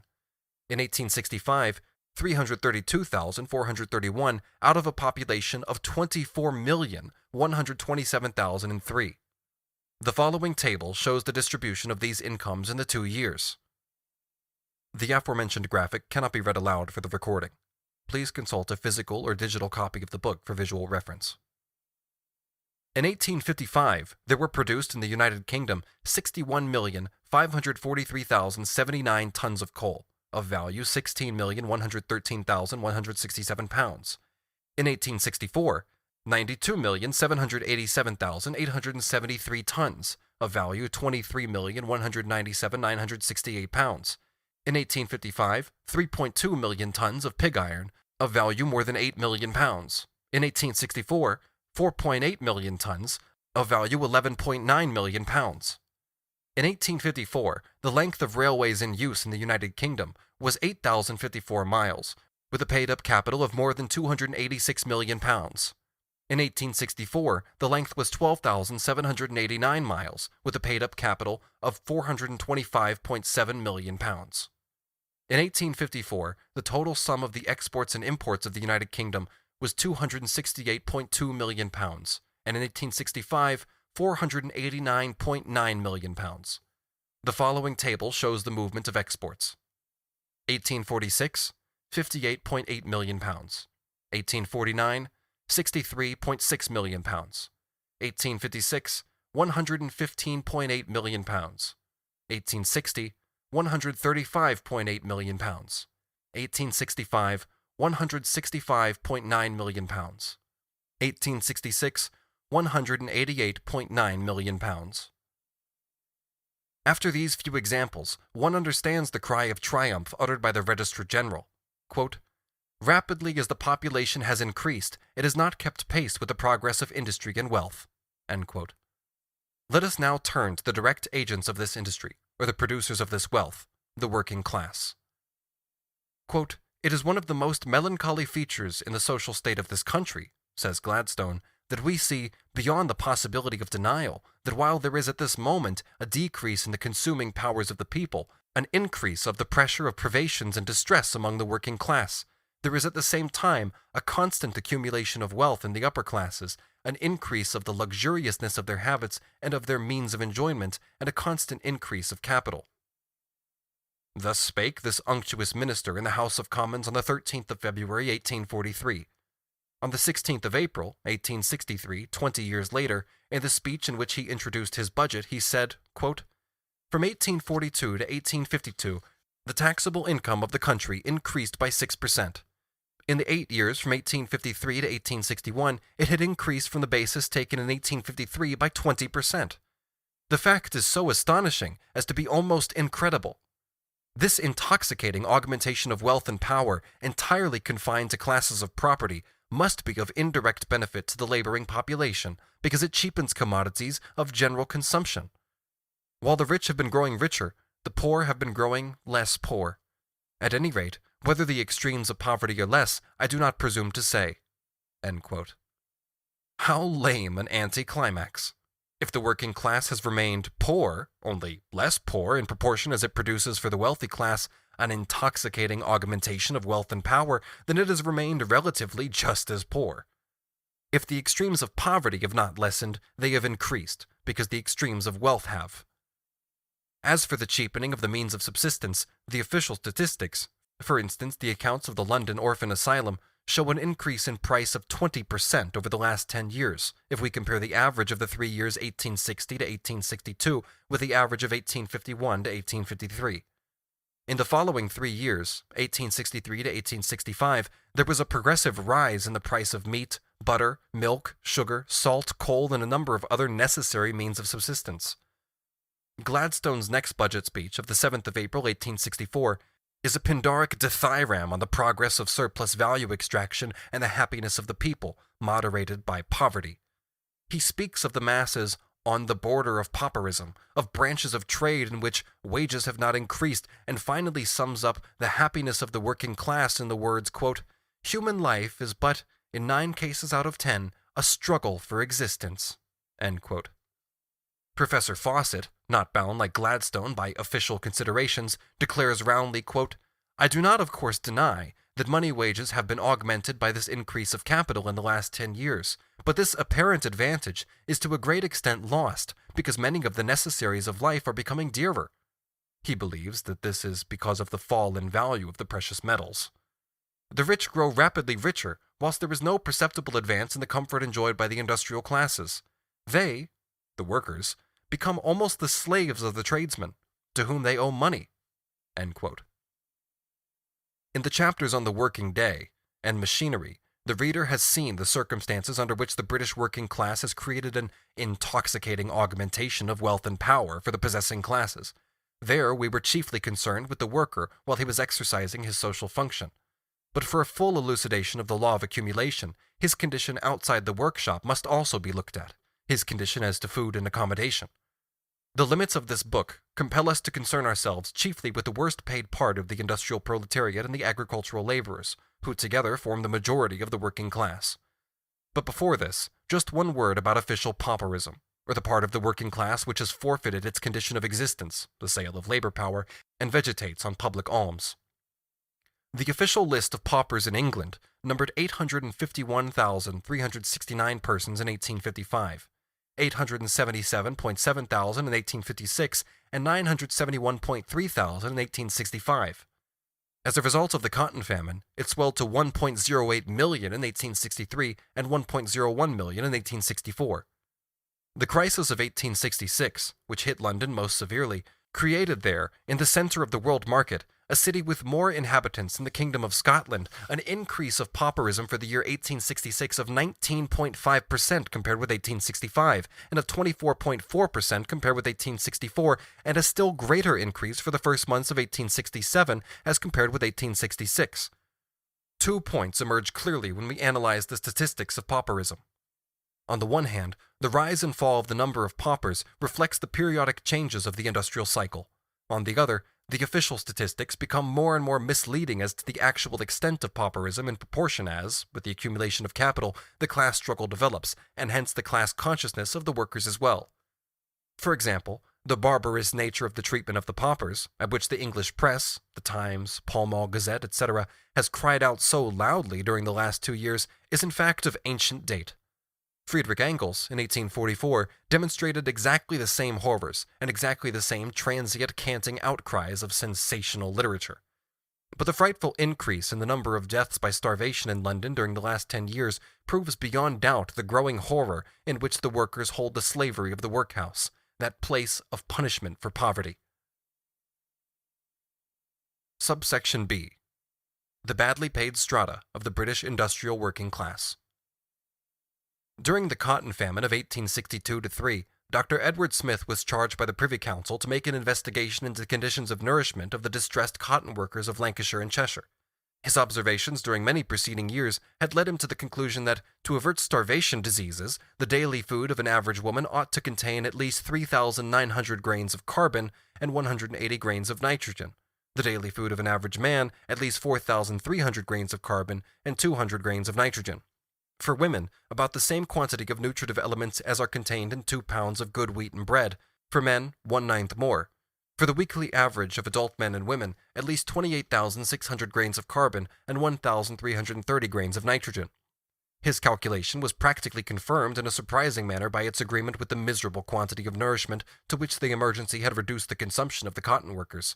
This was, in December of 1862, 29,211 grains of carbon and 1,295 grains of nitrogen a week. In 1863, the Privy Council ordered an investigation into the state of distress of the worst nourished part of the English working class. Dr. Simon, medical officer to the Privy Council, chose for this work the above-mentioned Dr. Smith. His inquiry covers on the one hand the agricultural laborers, on the other hand silk weavers, needlewomen, kid glovers, stocking weavers, glove weavers, and shoemakers. The latter categories are, with the exception of the stocking weavers, exclusively town dwellers. It was made a rule in the inquiry to select in each category the most healthy families, and those comparatively in the best circumstances. As a general result, it was found that, quote, in only one of the examined classes of indoor operatives did the average nitrogen supply just exceed, while in another it nearly reached, the estimated standard of bare sufficiency, i.e., sufficient to avert starvation diseases, and that in 2 cases there was a defect, in one a very large defect, of both nitrogen and carbon. Moreover, as regards the examined families of the agricultural population, it appeared that more than 1/5 were with less than the estimated sufficiency of carbonaceous food, that more than 1/3 were with less than the estimated sufficiency of nitrogenous food, and that in 3 counties, Berkshire, Oxfordshire, and Somersetshire, insufficiency of nitrogenous food was the average local diet. End quote. Among the agricultural laborers, those of England, the wealthiest part of the United Kingdom, were the worst fed. The insufficiency of food among the agricultural laborers fell as a rule chiefly on the women and children, for the man must eat to do his work. Still greater penury ravaged the urban workers he examined. Quote, they are so ill-fed that assuredly among them there must be many cases of severe and injurious privation. End quote. This is all abstinence on the part of the capitalist, for it is abstinence from paying for the means of subsistence absolutely necessary for the mere vegetation of his hands. The following table shows the conditions of nourishment of the above-named categories of purely town-dwelling workers, as compared with the minimum assumed by Dr. Smith and with the food allowance of the cotton workers during the time of their greatest distress. The aforementioned table cannot be read aloud for the recording. Please consult a physical or digital copy of the book for visual reference. Just under 1/2 of the categories of industrial worker investigated had absolutely no beer and 28% no milk. The weekly average of liquid means of nourishment in the families varied from 7 ounces in the case of the needlewomen to 24 3/4 ounces in the case of the stocking makers. The majority of those who did not obtain milk were needlewomen in London. The quantity of bread consumed weekly varied from 7 3/4 pounds for the needlewomen to 11 1/2 pounds for the shoemakers, and gave a total average of 9.9 pounds per adult weekly. Sugar varied from 4 ounces weekly for the kid glovers to 11 ounces for the stocking makers, and the total average per week for all categories was 8 ounces per adult per week. The total weekly average butter intake, fat, etc., was 5 ounces per adult. The weekly average of meat, bacon, etc., varied from 7 1/4 ounces for the silk weavers to 18 1/4 ounces for the kid glovers. Total average for the different categories, 13.6 ounces. The weekly cost of food per adult was expressed in the following average figures. Silk weavers, 2 shillings 2.5 pence. Needlewomen, 2 shillings 7 pence. Kid glovers, 2 shillings 9.5 pence. Shoemakers, 2 shillings 7 3/4 pence. Stocking weavers, 2 shillings 6 1/4 pence. For the silk weavers of Macclesfield, the average was only 1 shilling 8.5 pence. The worst nourished categories were the needlewomen, silk weavers, and kid glovers. In his General Health Report, Dr. Simon says this about the state of nourishment, quote, "That cases are innumerable in which defective diet is the cause or aggravator of disease can be affirmed by anyone who is conversant with poor law medical practice, or with the wards and outpatient rooms of hospitals. Yet in this point of view there is, in my opinion, a very important sanitary context to be added. It must be remembered that privation of food is very reluctantly borne, and that as a rule, great poorness of diet will only come when other privations have preceded it. Long before insufficiency of diet is a matter of hygienic concern, long before the physiologist would think of counting the grains of nitrogen and carbon which intervene between life and starvation, the household will have been utterly destitute of material comfort. Clothing and fuel will have been even scantier than food. Against inclemencies of weather there will have been no adequate protection. Dwelling spaces will have been stinted to the degree in which overcrowding produces or increases disease. Of household utensils and furniture there will have been scarcely any. Even cleanliness will have been found costly or difficult, and if there still be self-respectful endeavors to maintain it, every such endeavor will represent additional pangs of hunger.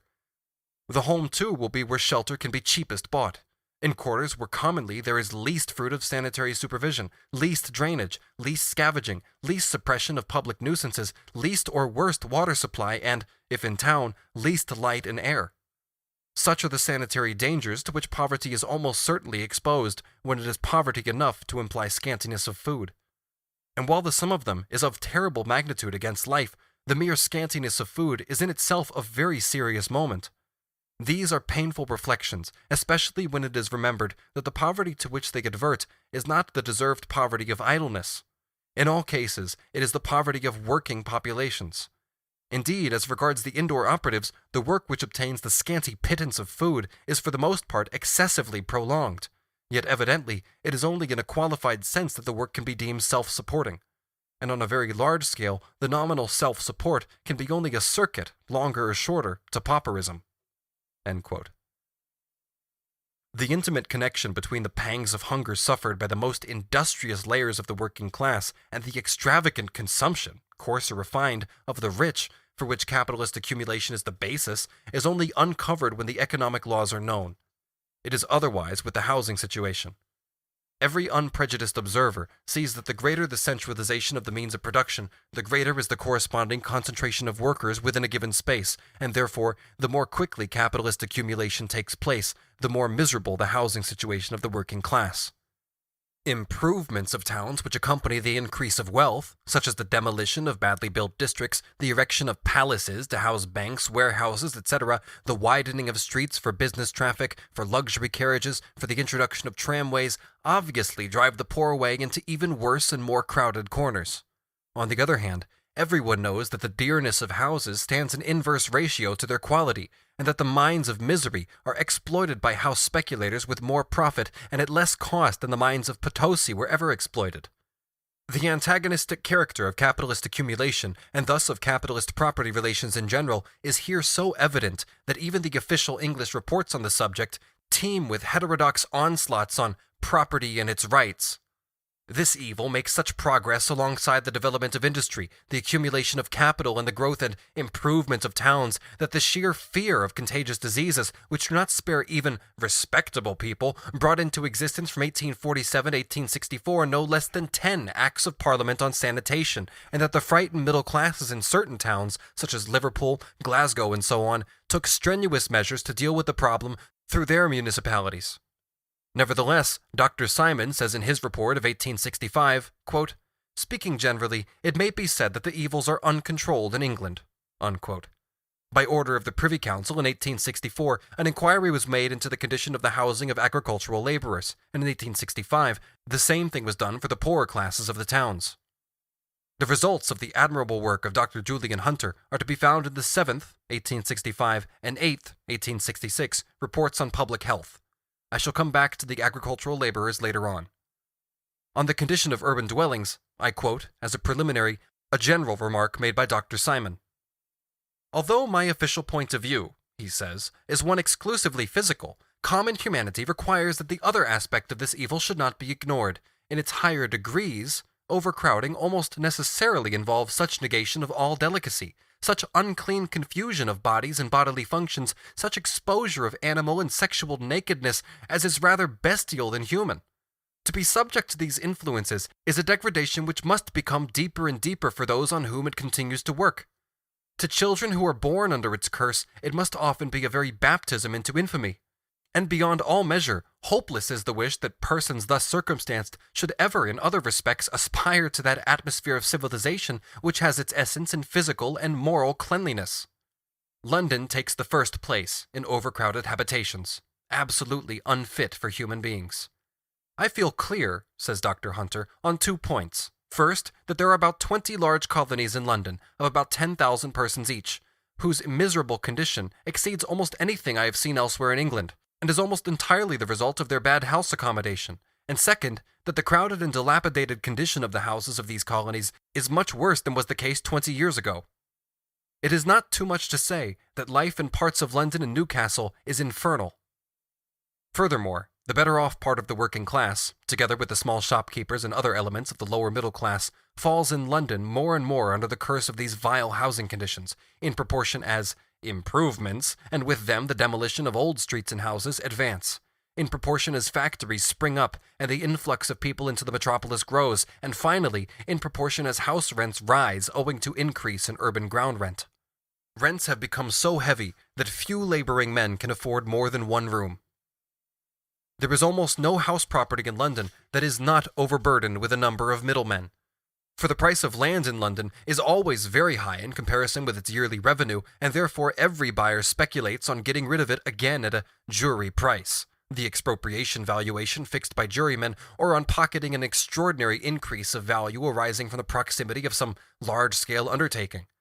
As a result of this, there is a regular trade in the purchase of fag-ends of leases. Gentlemen in this business may be fairly expected to do as they do, get all they can from the tenants while they have them, and leave as little as they can for their successors." End quote. From the 8th Public Health Report of 1866. The rents are weekly, and these gentlemen run no risk.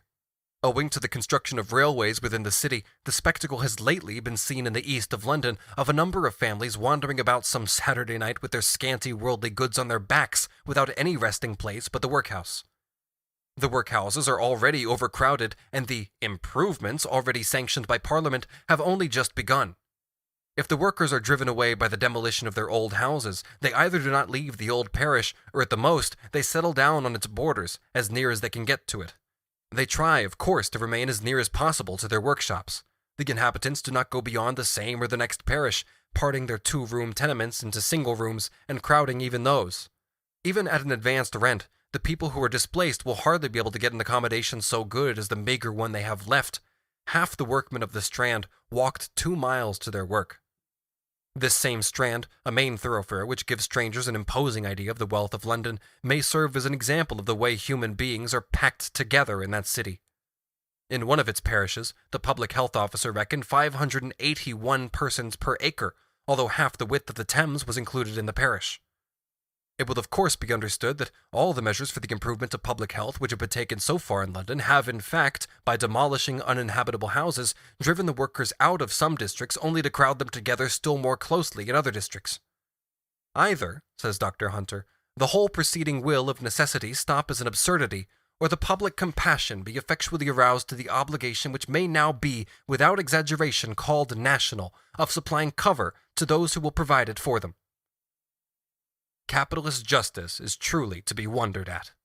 The owner of land and houses, the businessman, when expropriated by improvements such as railways, the building of new streets, etc., does not just receive full compensation. He must also be comforted, both according to human law and divine law, by receiving a substantial profit in return for his compulsory abstinence. The worker, with his wife and child and chattels, is thrown out into the street, and if he crowds in too large numbers near districts where the local authority insists on decency, he is prosecuted in the name of public health. Except London, there was at the beginning of the 19th century no single town in England of more than 100,000 inhabitants. Only 5 had more than 50,000. Now there are 28 towns with more than 50,000 inhabitants. The result of this change is not only that the class of town people is enormously increased, but the old close-packed little towns are now centers built round on every side, open nowhere to air, and being no longer agreeable to the rich, are abandoned by them for the pleasanter outskirts. The successors of these rich are occupying the larger houses at the rate of a family to each room, and find accommodation for 2 or 3 lodgers, and a population for which the houses were not intended and quite unfit has been created, whose surroundings are truly degrading to the adults and ruinous to the children. The more rapidly capital accumulates in an industrial or commercial town, the more rapidly flows the stream of exploitable human material, the more miserable are the improvised dwellings of the workers. Newcastle-on-Tyne, as the center of a coal and iron district which is becoming more and more productive, takes second place after London in the housing inferno. Not less than 34,000 persons live there in single rooms. Because of their absolute danger to the community, houses in great numbers have been recently pulled down by the authorities in Newcastle and Gateshead. The building of new houses progresses very slowly, business very quickly. The town was therefore more full than ever in 1865. There was scarcely a room to let. Dr. Embleton, of the Newcastle Fever Hospital, says, quote, "There can be little doubt that the great cause of the continuance and spread of the typhus has been the overcrowding of human beings and the uncleanliness of their dwellings. The rooms in which laborers in many cases live are situated in confined and unwholesome yards or courts, and for space, light, air, and cleanliness are models of insufficiency and insalubrity, and a disgrace to any civilized community. In them, men, women, and children lie at night huddled together, and as regards the men, the night shift succeed the day shift, and the day shift the night shift, in unbroken series for some time together, the beds having scarcely time to cool, the whole house badly supplied with water and worse with privies, dirty, unventilated, and pestiferous." End quote. The price per week of such lodgings ranges from 8 pence to 3 shillings. The town of Newcastle-on-Tyne, says Dr. Hunter, contains a sample of the finest tribe of our countrymen, often sunk by external circumstances of house and street into an almost savage degradation. As a result of the ebb and flow of capital and labor, the state of the dwellings of an industrial town may today be tolerable, tomorrow frightful, or the local magistracy of the town may have summoned up the energy to remove the most shocking abuses. The next day, masses of ragged Irishmen or decayed English agricultural laborers may come crowding in like a swarm of locusts. They are stowed away in cellars and lofts, or a hitherto respectable working-class dwelling is transformed into a lodging-house whose personnel changes as quickly as soldiers' quarters in the 30 Years' War. Take Bradford, for example. There the municipal Philistine had just been engaged in making improvements to the town. Besides, there were still 1,751 uninhabited houses in Bradford in 1861. But now comes that revival of trade which the sweet-natured liberal Mr. Forster, the Negro's friend, recently crowed over so gracefully. With the revival of trade, there naturally occurred an overflow from the wages of the ever-fluctuating reserve army or relative surplus population. The frightful cellar habitations and rooms registered in the list, which Dr. Hunter obtained from the agent of an insurance company, were for the most part inhabited by well-paid workers. They declared that they would willingly pay for better dwellings if they were to be had. Meanwhile, they become degraded and fall ill, every man jack of them, while that sweet-natured liberal, Forster MP, sheds tears of joy over the blessings of free trade and the profits of the eminent men of Bradford who deal in worsted. In the report of the 5th of September, 1865, Dr. Bell, one of the poor law doctors of Bradford, ascribes the frightful mortality of fever patients in his district to the conditions in which they live. Quote, "In one small cellar measuring 1,500 cubic feet, there are 10 persons. Vincent Street, Green Air Place, and the Lays include 223 houses having 1,450 inhabitants, 453 beds, and 36 privies. The beds, and in that term I include any roll of dirty old rags or an armful of shavings, have an average of 3.3 persons to each. Many have 5 or 6 persons to each, and some people, I am told, are absolutely without beds. They sleep in their ordinary clothes on the bare boards. Young men and women, married and unmarried, all together. I need scarcely add that many of these dwellings are dark, damp, dirty, stinking holes, utterly unfit for human habitations. They are the centers from which disease and death are distributed amongst those in better circumstances who have allowed them thus to fester in our midst." End quote. Bristol takes the 3rd place after London in the misery of its dwellings. Bristol, where the blankest poverty and domestic misery abound in the wealthiest town of Europe. Subsection C. The nomadic population. We now turn to a group of people whose origin is rural, but whose occupation is for the most part industrial. They are the light infantry of capital, thrown from one point to another according to its present needs. When they are not on the march, they camp. Nomadic labor is used for the various buildings and draining works, for brick making, lime burning, railway making, etc. A flying column of pestilence, it carries smallpox, typhus, cholera, and scarlet fever into the places in whose neighborhood it pitches its camp. In undertakings which involve a large outlay of capital, such as railways, etc., the contractor himself generally provides his army with wooden huts and so on, thus improvising villages which lack all sanitary arrangements, are outside of the control of the local authorities, and are very profitable to the gentleman who is doing the contracting, for he exploits his workers in 2 directions at once, as soldiers of industry and as tenants. Depending on whether the wooden hut contains 1, 2, or 3 holes, its inhabitant, the navvy or whatever he may be, has to pay 2, 3, or 4 shillings a week. One example will suffice.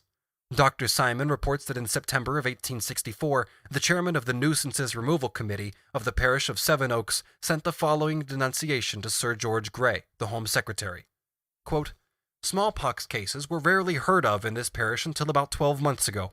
Shortly before that time, the works for a railway from Lewisham to Tunbridge were commenced here, and in addition to the principal works being in the immediate neighborhood of this town, here was also established a depot for the whole of the works, so that a large number of persons was of necessity employed here.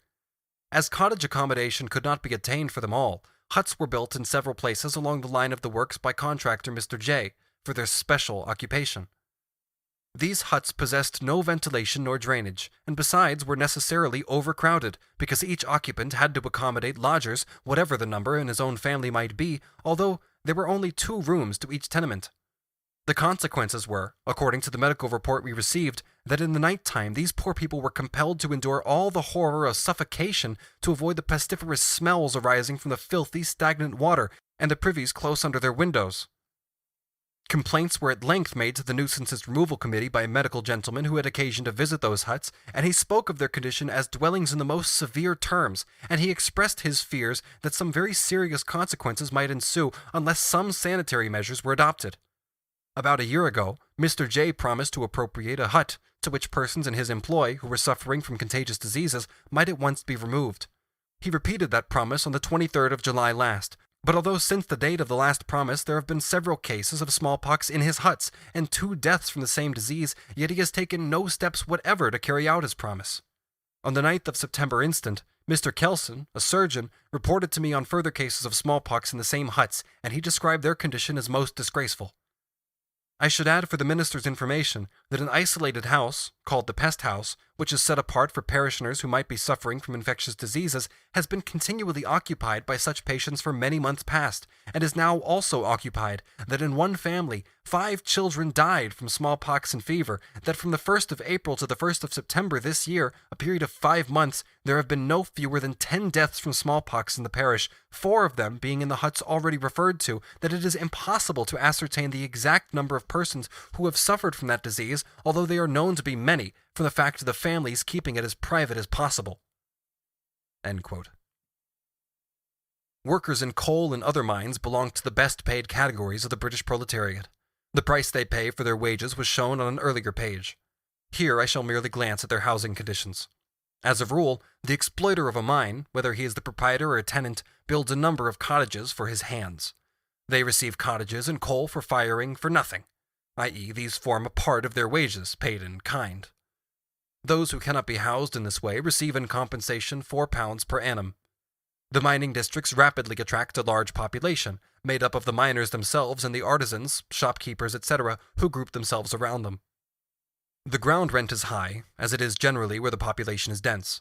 The mining employer therefore tries to put up, within the smallest space possible at the entrance to the pit, exactly the number of cottages necessary to pack together his workers and their families. If new mines are opened in the neighborhood, or old ones are again set working, the pressure increases. In the construction of the cottages, only one point of view is of significance: the abstinence of the capitalist from all expenditure that is not absolutely unavoidable. The lodging which is obtained by the pitmen and other laborers connected with the collieries of Northumberland and Durham, says Dr. Julian Hunter, is perhaps, on the whole, the worst and the dearest of any large specimens can be found in England, the similar parishes of Monmouthshire excepted. The extreme badness is in the high number of men found in one room, in the smallness of the ground plot on which a great number of houses are thrust, the want of water, the absence of privies, and the frequent placing of one house on top of another, or distribution into flats. The lessee acts as if the whole colony were encamped, not resident. In pursuance of my instructions, says Dr. Stevens, I visited most of the large colliery villages in the Durham Union. With very few exceptions, the general statement that no means are taken to secure the health of the inhabitants would be true of all of them. All colliers are bound, an expression which, like bondage, dates from the age of serfdom, to the colliery lessee or owner for 12 months. If the colliers express discontent or in any way annoy the viewer, a mark of memorandum is made up against their names, and at the annual binding, such men are turned off. It appears to me that no part of the truck system could be worse than what obtains in these densely populated districts. The collier is bound to take, as part of his hiring, a house surrounded with pestiferous influences. He cannot help himself, and it appears doubtful whether anyone else can help him except his proprietor. He is, to all intents and purposes, a serf, and his proprietor first consults his balance sheet, and the result is tolerably certain. The collier is often also supplied with water by the proprietor, which, whether it be good or bad, he has to pay for, or rather he suffers a deduction for, from his wages. In a conflict with public opinion, or even with the officers of health, capital has no difficulty in justifying the partly dangerous and partly degrading conditions to which it confines the working and domestic life of the mine worker, on the ground that they are necessary for profitable exploitation. It is the same thing when capital abstains from protected measures against dangerous machinery in the factory, from safety appliances and means of ventilation in the mines, and so on. It is the same here with the housing of the miners. Dr. Simon, medical officer of the Privy Council, says in his official report, quote, "In apology for the wretched household accommodation, it is alleged that mines are commonly worked on lease, that the duration of the lessee's interest, which in collieries is commonly for 21 years, is not so long that he should deem it worth his while to create good accommodation for his laborers, and for the tradespeople and others whom the work attracts, that even if he were disposed to act liberally in this manner, this disposition would commonly be defeated by his landlord's tendency to fix on him, as ground rent, an exorbitant additional charge for the privileges of having on the surface of the ground the decent and comfortable village which the laborers of the subterranean property ought to inhabit, and that prohibitory price, if not actual prohibition, equally excludes others who might desire to build. It would be foreign to the purpose of this report to enter upon any discussion of the merits of the above apology, nor here is it even needful to consider where it would be that if decent accommodation were provided, the cost would eventually fall, whether on the landlord, or lessee, or laborer, or public. But in presence of such shameful acts as are vouched for in the annexed reports, those of Dr. Hunter, Dr. Stevens, etc., a remedy may well be claimed. Claims of landlordship are being so used as to do great public wrong. The landlord in his capacity of mine owner invites an industrial colony to labor on his estate, and then in his capacity of surface owner makes it impossible that the laborers whom he collects should find proper lodging where they must live. The lessee, the capitalist exploiter of the mine, meanwhile has no pecuniary motive for resisting that division of the bargain. well knowing that if its latter conditions be exorbitant, the consequences fall not on him, that his laborers on whom they fall have not education enough to know the value of their sanitary rights, that neither obscenest lodging nor foulest drinking water will be appreciable inducements towards a strike. Subsection D. Effects of crises on the best paid section of the working class. Before I turn to the agricultural laborers, I shall just show, by one example, how crises have an impact even on the best paid section of the working class, on its aristocracy. It'll be remembered that the year 1857 brought one of the gigantic crises with which the industrial cycle always terminates. The next crisis was due in 1866. Already discounted in the actual factory districts by the cotton famine, which threw much capital from its accustomed sphere into the great centers of the money market, the crisis assumed this time a predominantly financial character. Its outbreak in May of 1866 was signaled by the failure of a giant London bank, immediately followed by the collapse of countless swindling companies. One of the great London branches of industry involved in the catastrophe was iron shipbuilding.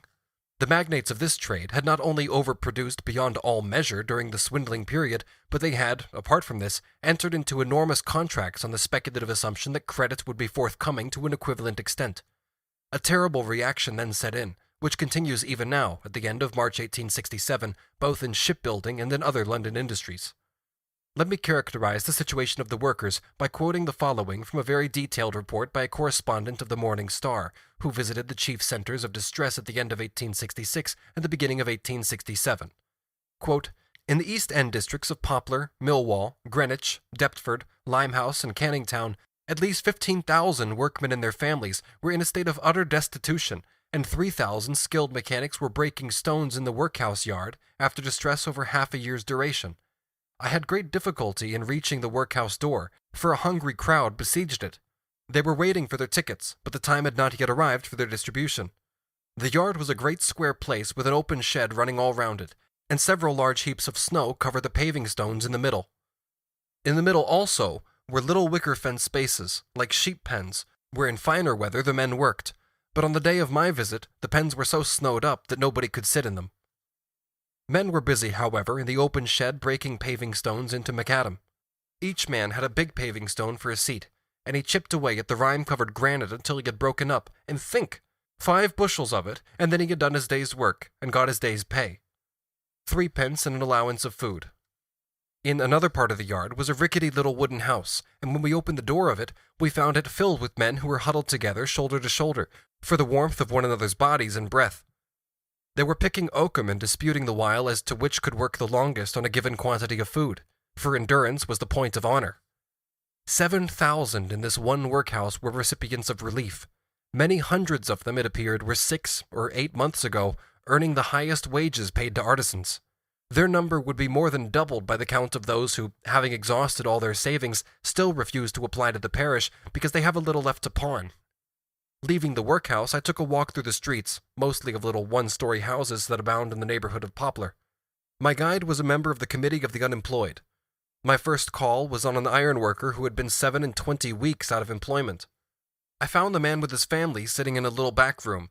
The room was not bare of furniture, and there was a fire in it. This was necessary to keep the naked feet of the young children from getting frostbitten, for it was a bitterly cold day. On a tray in front of the fire lay a quantity of oakum, which the wife and children were picking in return for their allowance from the parish. The man worked in the stone yard of the workhouse for a certain ration of food and 3 pence per day. He had now come home to a dinner quite hungry, as he had told us with a melancholy smile, and his dinner consisted of a couple of slices of bread and dripping, and a cup of milkless tea. The next door at which we knocked was opened by a middle-aged woman who, without saying a word, led us into a little back parlor, in which sat all her family, silent and fixedly staring at a rapidly dying fire.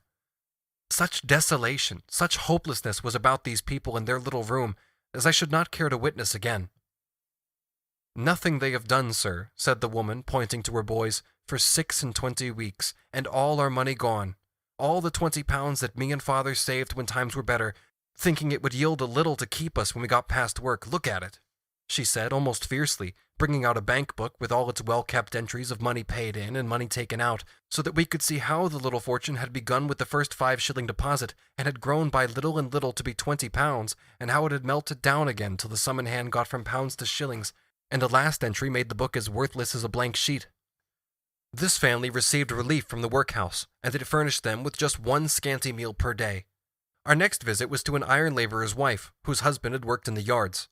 We found her ill from want of food, lying on a mattress in her clothes, and just covered with a strip of carpet, for all the bedding had been pawned. 2 wretched children were tending her, themselves looking as much in need of nursing as their mother. 19 weeks of enforced idleness had brought them to this pass, and while the mother told the history of that bitter past, she moaned as if all her faith in a future that should atone for it were dead. On getting outside, a young fellow came running after us and asked us to step inside his house and see if anything could be done for him. A young wife, 2 pretty children, a cluster of pawn tickets, and a bare room were all he had to show. End quote. On the afterpains of the crisis of 1866, we shall quote an extract from a Tory newspaper. It must not be forgotten that the East End of London, which is dealt with here, is not only the location of the iron shipbuilding mentioned above, but also of the so-called domestic industry, which is always paid less than the minimum wage. Quote, "A frightful spectacle was to be seen yesterday in one part of the metropolis.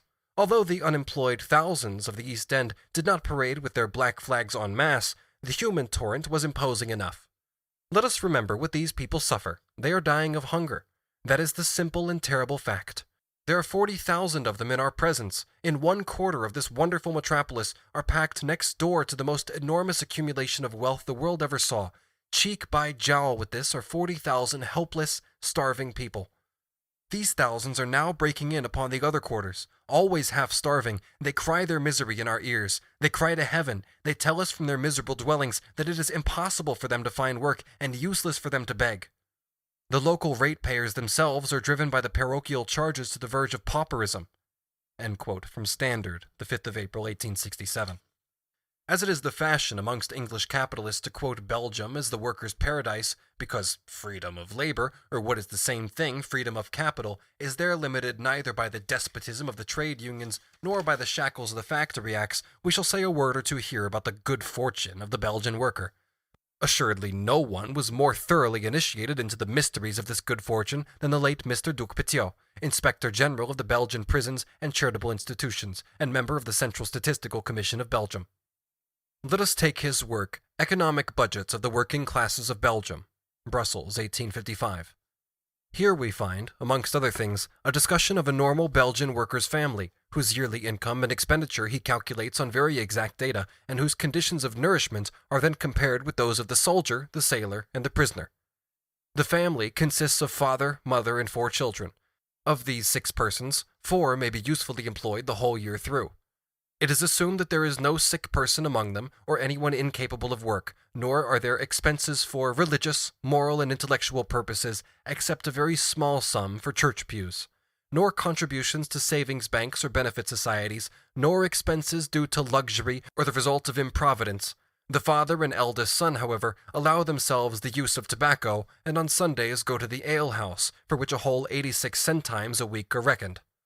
Quote, "From a general compilation of wages allowed to workers in different trades, it follows that the highest average daily wage is 1 franc 56 centimes for men, 89 centimes for women, 56 centimes for boys, and 55 centimes for girls. Calculated at this rate, the resources of the family would amount, at the maximum, to 1,068 francs a year.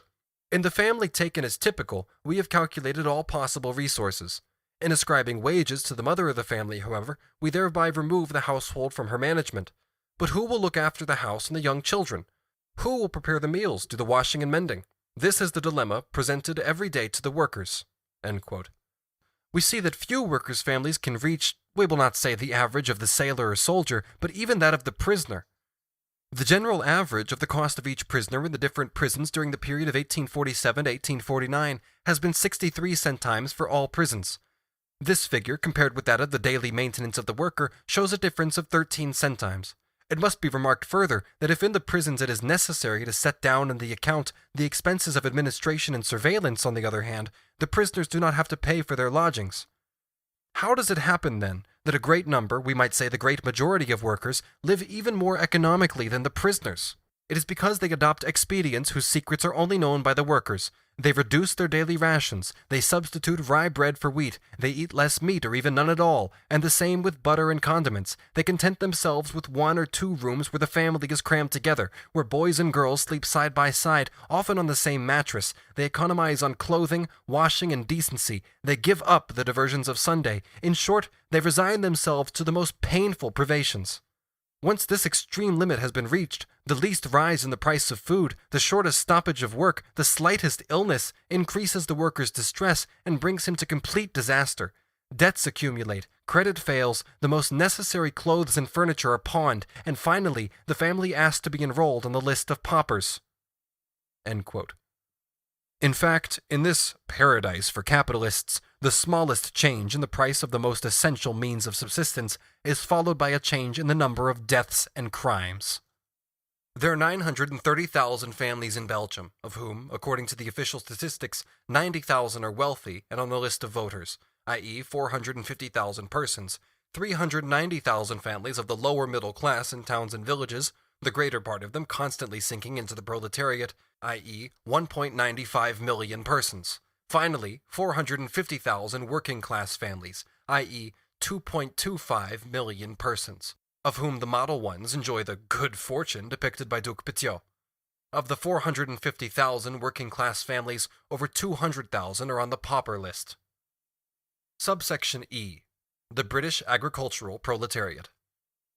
Nowhere does the antagonistic character of capitalist production and accumulation assert itself more brutally than in the progress of English agriculture, including cattle breeding, and the retrogression of the English agricultural laborer. Before I turn to his present situation, a rapid look back. Modern agriculture dates in England from the middle of the 18th century, although the revolution in property relations on the land, which is the basis of the altered mode of production, occurred much earlier. If we take the statements of Arthur Young, a careful observer though a superficial thinker, about the agricultural laborers of 1771, the latter plays a very pitiable role as compared with his predecessor of the end of the 14th century, when the laborer could live in plenty and accumulate wealth, not to speak of the 15th century, the golden age of the English laborer in town and country. We need not, however, go back as far as that. In a very instructive book produced in 1777, we read, quote, "The great farmer is nearly mounted to a level with him, the gentleman, while the poor laborer is depressed almost to the earth. His unfortunate situation will fully appear, by taking a comparative view of it, only 40 years ago, and at present landlord and tenant have both gone hand in hand in keeping the laborer down." End quote. It is then proved in detail that real agricultural wages fell by nearly 1/4, or 25%, between 1737 and 1777. Modern policy, as Dr. Richard Price was saying at the same time, is indeed more favorable to the higher classes of people, and the consequences may in time prove that the whole kingdom will consist of only gentry and beggars, or of grandees and slaves. Nevertheless, the position of the English agricultural laborer from 1770 to 1780, with respect to his food and dwelling, as well as his self-respect, amusement, etc., is an ideal never attained again since that time. His average wage expressed in pints of wheat was, from 1770 to 1771, 90 pints. In Eden's time, 1797, only 65, and in 1808, 60. The state of the agricultural labor at the end of the anti-Jacobin War, during which the landed proprietors, farmers, manufacturers, merchants, bankers, stockbrokers, army contractors, and so on, enriched themselves to such an enormous extent, has already been indicated above. The nominal wage rose, partly as a result of the depreciation of banknotes, and partly owing to a rise in the prices of the primary means of subsistence which occurred independently of this depreciation. But the real movement of wages can be demonstrated quite simply, without entering into details that are unnecessary here. The Poor Law was the same, and was administered in the same way in 1795 and 1814. It will be remembered how this law was put into effect in the country districts. In the form of alms, the parish made up the nominal wage to the nominal sum required for the simple vegetation of the laborer. The ratio between the wage paid by the farmer and the wage deficit made good by the parish shows us 2 things. First, the fact that wages had fallen below their minimum. Second, the degree to which the agricultural laborer was a combination of wage laborer and pauper, or the degree to which he had turned into a serf of his parish. Let us take one county that represents the average situation in all counties. In Northamptonshire, in 1795, the average weekly wage was 7 shillings 6 pence, the total yearly expenditure of a family of 6 persons, £36, 12 shillings 5 pence, their total income, £29, 18 shillings.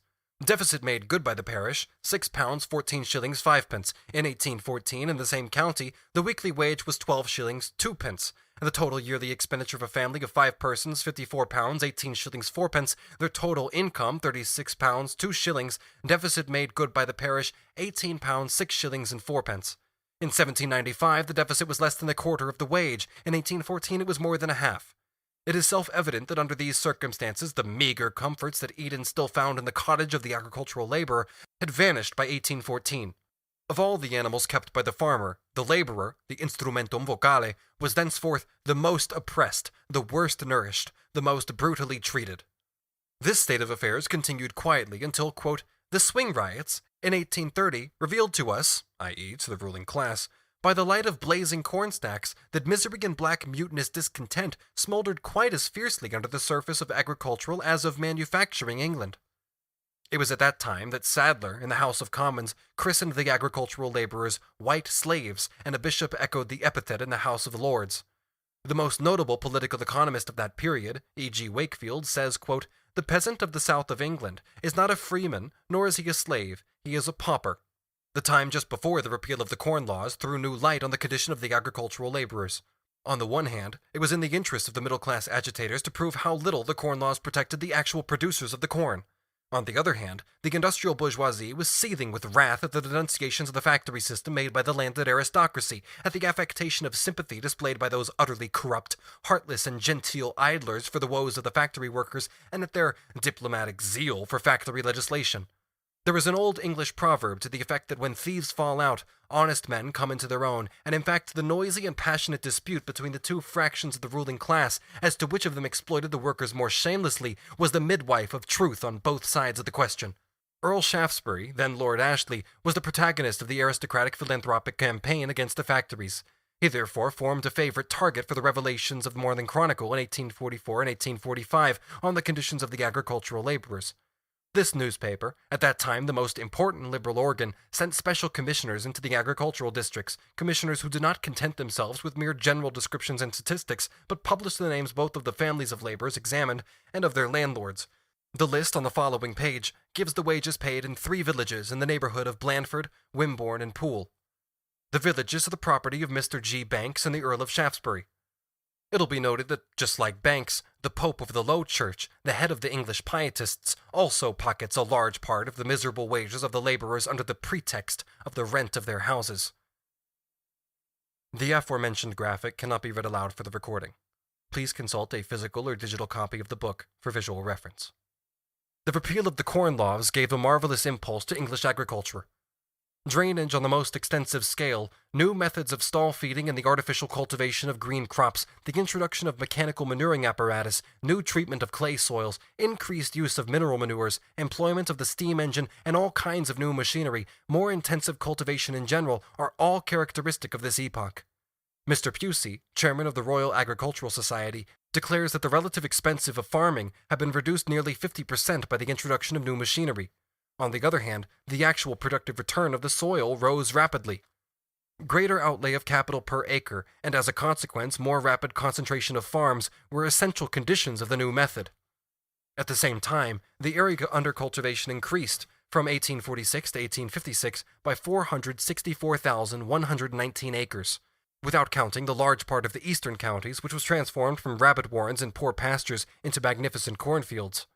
It has already been seen that, simultaneously with this, the total number of persons employed in agriculture fell. As far as the actual agricultural laborers of both sexes and all ages are concerned, their number fell from 1.24 million in 1851 to 1.16 million in 1861. The English Register General rightly remarks, quote, "The increase of farmers and farm laborers since 1801 bears no kind of proportion to the increase of agricultural produce." And this disproportion is even more noticeable for the last period, when a positive decrease of the agricultural population went hand in hand with an increase in the cultivated area and in the intensity with which it was cultivated, an unheard-of accumulation of the capital incorporated with the soil and devoted to its cultivation, an augmentation of the product of the soil unparalleled in the history of English agriculture, abundant rent rolls for the landowners, and growing wealth for the capitalist farmers.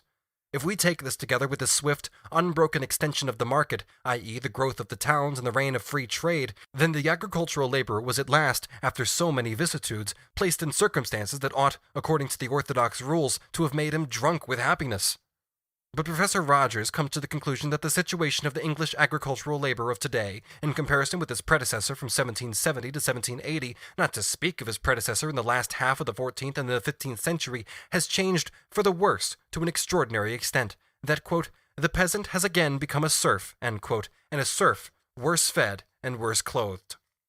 Dr. Julian Hunter, in his epoch-making report on the dwellings of the agricultural laborers, says, quote, the cost of the hind, a name for the agricultural laborer, inherited from the time of serfdom, is fixed at the lowest possible amount on which he can live.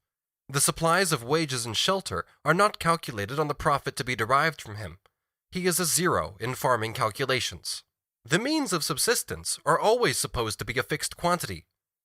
As to any further reduction of his income, he may say, I have nothing, and I do not care about anything. He has no fears for the future, because he has now only the spare supply necessary to keep him.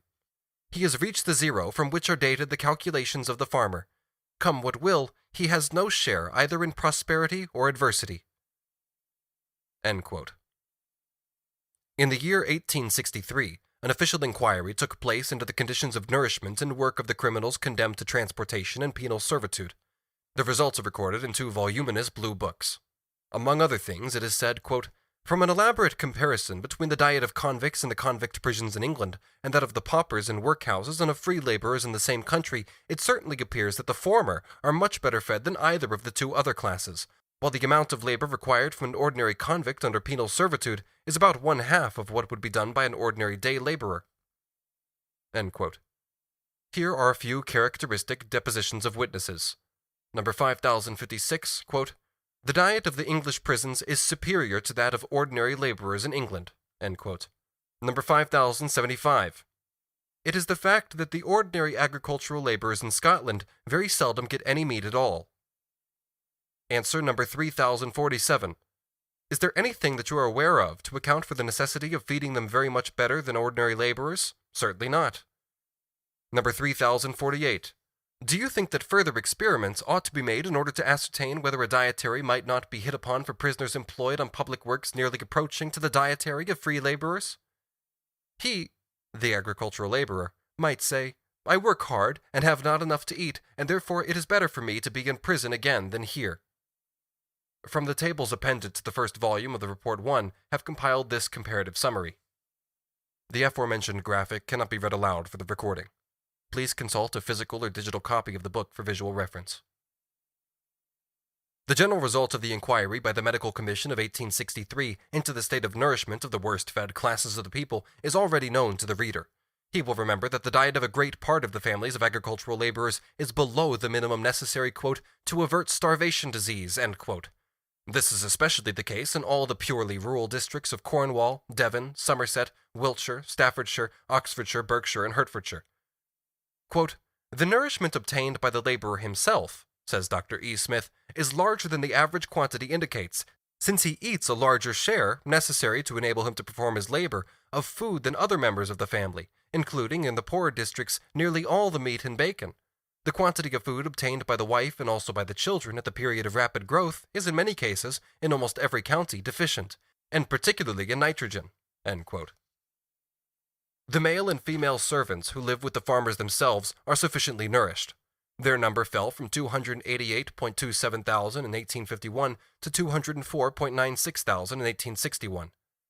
Quote, the labor of women in the fields, says Dr. Smith, whatever may be its disadvantages, is under present circumstances of great advantage to the family, since it adds that amount of income which provides shoes and clothing and pays the rent, and thus enables the family to be better fed. End quote. One of the most remarkable findings of the inquiry was that the agricultural labor of England, as compared with other parts of the United Kingdom, is, quote, considerably the worst fed, end quote, as the appended table shows. The aforementioned graphic cannot be read aloud for the recording. Please consult a physical or digital copy of the book for visual reference. To the insufficient quantity and miserable quality of the house accommodation generally had by our agricultural laborers, says Dr. Simon in his official health report, Almost every page of Dr. Hunter's report bears testimony. And gradually, for many years past, the state of the laborer in these respects has been deteriorating, house room being now greatly more difficult for him to find, and when found, greatly less suitable to his needs than perhaps for centuries had been the case.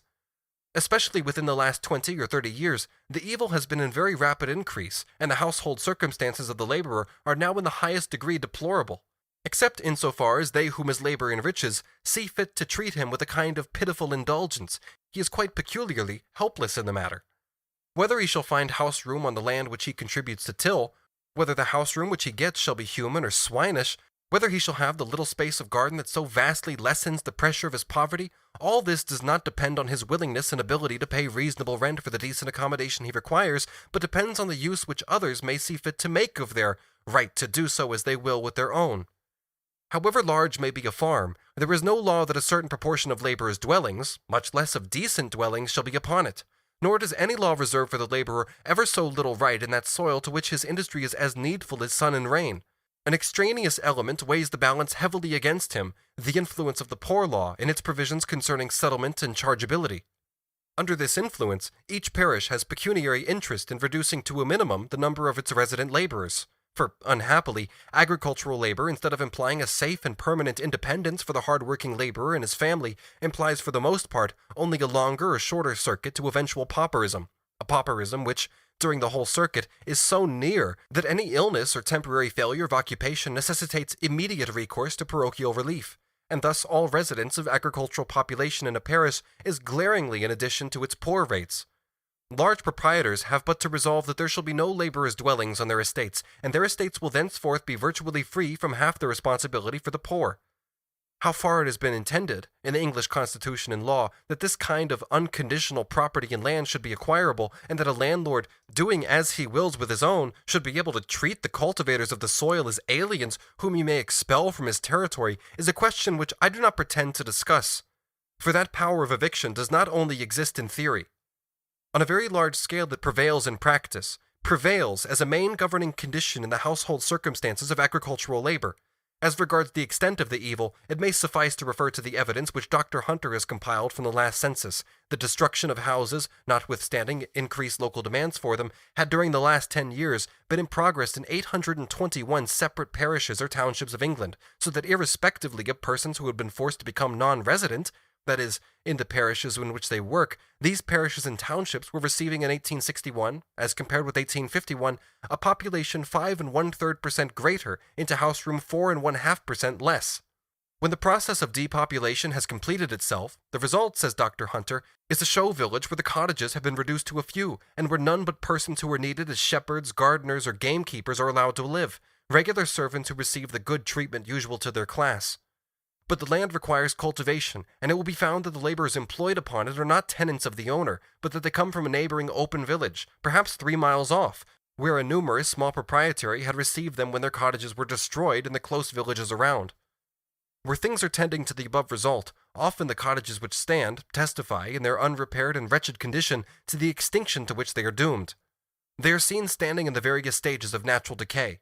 While the shelter holds together, the laborer is permitted to rent it, and glad enough he will be to do so, even at the price of decent lodging. But no repair, no improvement shall it receive, except such as its penniless occupants can supply. And when at last it becomes quite uninhabitable even to the humblest standard of serfdom, it'll be but one more destroyed cottage, and future poor rates will be somewhat lightened. While great owners are thus escaping from poor rates through the depopulation of lands over which they have control, the nearest town or open village receives the evicted laborers. The nearest, I say, but this nearest may mean 3 or 4 miles distant from the farm where the laborer has his daily toil. To that daily toil there will then have to be added, as though it were nothing, the daily need of walking 6 or 8 miles for power of earning his bread. And whatever farm work is done by his wife and children is done at the same disadvantage. Nor is this nearly all the toil which the distance occasions him. In the open village, cottage speculators buy scraps of land which they throng as densely as they can with the cheapest of all possible hovels. And into those wretched habitations, which, even if they did adjoin the open country, have some of the worst features of the worst town residences, crowd the agricultural laborers of England. Nor, on the other hand, must it be supposed that even when the laborer is housed upon the lands which he cultivates, his household circumstances are generally such as his life of productive industry would seem to deserve. Even on princely estates, his cottage may be of the meanest description. There are landlords who deem any style good enough for their labor and his family, and yet who do not disdain to drive him with the hardest possible bargain for rent. It may be but a ruinous one-bedroomed hut, having no fire grate, no privy, no opening window, no water supply but the ditch, no garden, but the laborer is helpless against the wrong. And the nuisance removal acts are a mere dead letter, in great part dependent for their working on such cottage owners as the one from whom the laborer's, hovel is rented. From brighter but exceptional scenes, it is requisite in the interests of justice that attention should again be drawn to the overwhelming preponderance of facts which are of reproach to the civilization of England. Lamentable indeed must be the case when, notwithstanding all that is evident with regard to the quality of present accommodation, it is the common conclusion of competent observers that even the general badness of dwellings is an evil infinitely less urgent than their mere numerical insufficiency. For years, the overcrowding of rural laborers' dwellings has been a matter of deep concern, not only to persons who care for sanitary good, but to persons who care for decent and moral life. For again and again, in phrases so uniform that they seem stereotyped, reporters on the spread of epidemic disease in rural districts have insisted on the extreme importance of that overcrowding as an influence which renders it a quite hopeless task to attempt the limiting of any infection which is introduced. And again, it has been pointed out that notwithstanding the many salubrious influences which there are in country life, the crowding which so favors the extension of contagious disease also favors the origination of disease which is not contagious. And those who have denounced the overcrowded state of our rural population have not been silent as to a further mischief. Even where their primary concern has been only with the injury to health, often most perforce they have been referred to other relations on the subject. In showing how frequently it happens that adult persons of both sexes, married and unmarried, are huddled together in single small sleeping rooms, the reports have carried out the conviction that, under the circumstances they describe, decency must always be outraged, and morality, almost of necessity, must suffer. Thus, for instance, in the appendix of my last annual report, Dr. Ord, reporting on an outbreak of fever at Wing, in Buckinghamshire, mentions how a young man who had come there from Wingrave with fever, in the first days of his illness slept in a room with 9 other persons. Within a fortnight, several of these persons were attacked, and in the course of a few weeks, 5 out of the 9 had fever, and 1 died. From Dr. Harvey, of St. George's Hospital, who on private professional business visited Wing during the time of the epidemic, I received information exactly in the sense of the above report. A young woman having fever lay at night in a room occupied by her father and mother, her bastard child, 2 young men, her brothers, and her 2 sisters, each with a bastard child, 10 persons in all. A few weeks ago, 13 persons slept in it." End quote. Dr. Hunter investigated 5,375 agricultural laborers' cottages, not only in the purely agricultural districts, but in all the counties of England. 2,195 out of the 5,375 had only 1 bedroom, often used at the same time as a living room. 2,930 only 2, and 250 more than 2. I give below a short selection of samples, gathered from a dozen countries. Example number 1. Bedfordshire. Wrestlingworth. Bedrooms about 12 feet long and 10 broad, although many are smaller than this. The small one-storied cots are often divided by partitions into 2 bedrooms, 1 bed frequently in a kitchen, 5 feet 6 inches in height. Rent, £3 a year. The tenants have to make their own privies, the landlord only supplies a hole. As soon as one is made a privy, it is made use of by the whole neighborhood. One house, belonging to a family called Richardson, was of quite unapproachable beauty. Quote, "Its plaster walls bulged like a lady's dress in curtsy. One gable end was convex, the other concave, and on this last, unfortunately, stood the chimney, a curved tube of clay and wood like an elephant's trunk.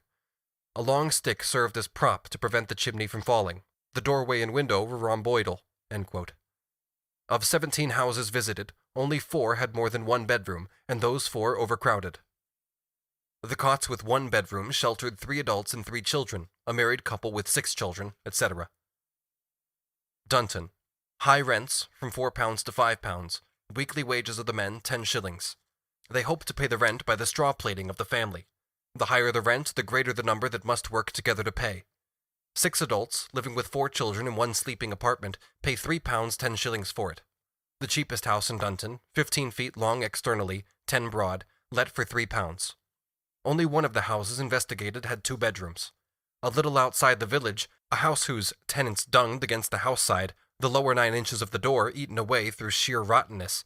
The doorway, a single opening closed at night by a few bricks, ingeniously pushed up after shutting and covered with some matting. Half a window, with glass and frame, had gone the way of all flesh. Here, without furniture, huddled together were 3 adults and 5 children. Dunton is not worse than the rest of the Biggleswade Union. Example number 2. Berkshire. Beanham. In June of 1864, a man, his wife, and 4 children lived in a cot, a 1-storied cottage. A daughter came home from service with scarlet fever. She died. 1 child sickened and died. The mother and 1 child were down with typhus when Dr. Hunter was called in. The father and 1 child slept outside, but the difficulty of securing isolation was seen here, for in the crowded market of the miserable village lay the linen of the fever-stricken household, waiting for the wash. The rent of H's house, 1 shilling a week, 1 bedroom without window, fireplace, door, or opening, except into the lobby. No garden. A man lived here for a little while, with 2 grown-up daughters and 1 grown-up son. Father and son slept on the bed, the girls in the passage. Each of the latter had a child while the family was living here, but one went to the workhouse for her confinement and then came home. Example number 3.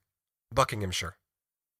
30 cottages, on 1,000 acres of land, contained here about 130 to 140 persons. The parish of Bradenham comprises 1,000 acres. It numbered, in 1851, 36 houses and a population of 84 males and 54 females. This inequality of the sexes was partly remedied in 1861, when they numbered 98 males and 87 females, an increase in 10 years of 14 men and 33 women. Meanwhile, the number of houses had declined by 1. Winslow. Great part of this newly built in good style. Demand for houses appears very marked, since very miserable cots let 1 shilling to 1 shilling 3 pence a week. Water Eaton. Here the landlords, in view of the increasing population, have destroyed about 20% of the existing houses. A poor laborer, who had to go about 4 miles to his work, answered the question whether he could not find a cot nearer. No, they know better than to take a man in with my large family. Tinker's End, near Winslow. A bedroom in which were 4 adults and 4 children, 11 feet long, 9 feet broad, 6 feet 5 inches high at its highest part, another 11 feet 3 inches by 9 feet, 5 feet 10 inches high, sheltered 6 persons. Each of these families had less space than is considered necessary for a convict. No house had more than 1 bedroom, not one of them a back door. Water very scarce, weekly rent from 1 shilling 4 pence to 2 shillings. In 16 of the houses visited, only 1 man that earned 10 shillings a week. The quantity of air for each person under the circumstances just described corresponds to that which he would have if he were shut up in a box of 4 feet measuring each way the whole night. But then, the ancient dens afforded a certain amount of unintentional ventilation. Example number 4. Cambridgeshire. Gamlinge belongs to several landlords. It contains the wretched cots to be found anywhere, much straw plating. A deadly lassitude, a hopeless surrendering up to filth reigns in Gamlinge.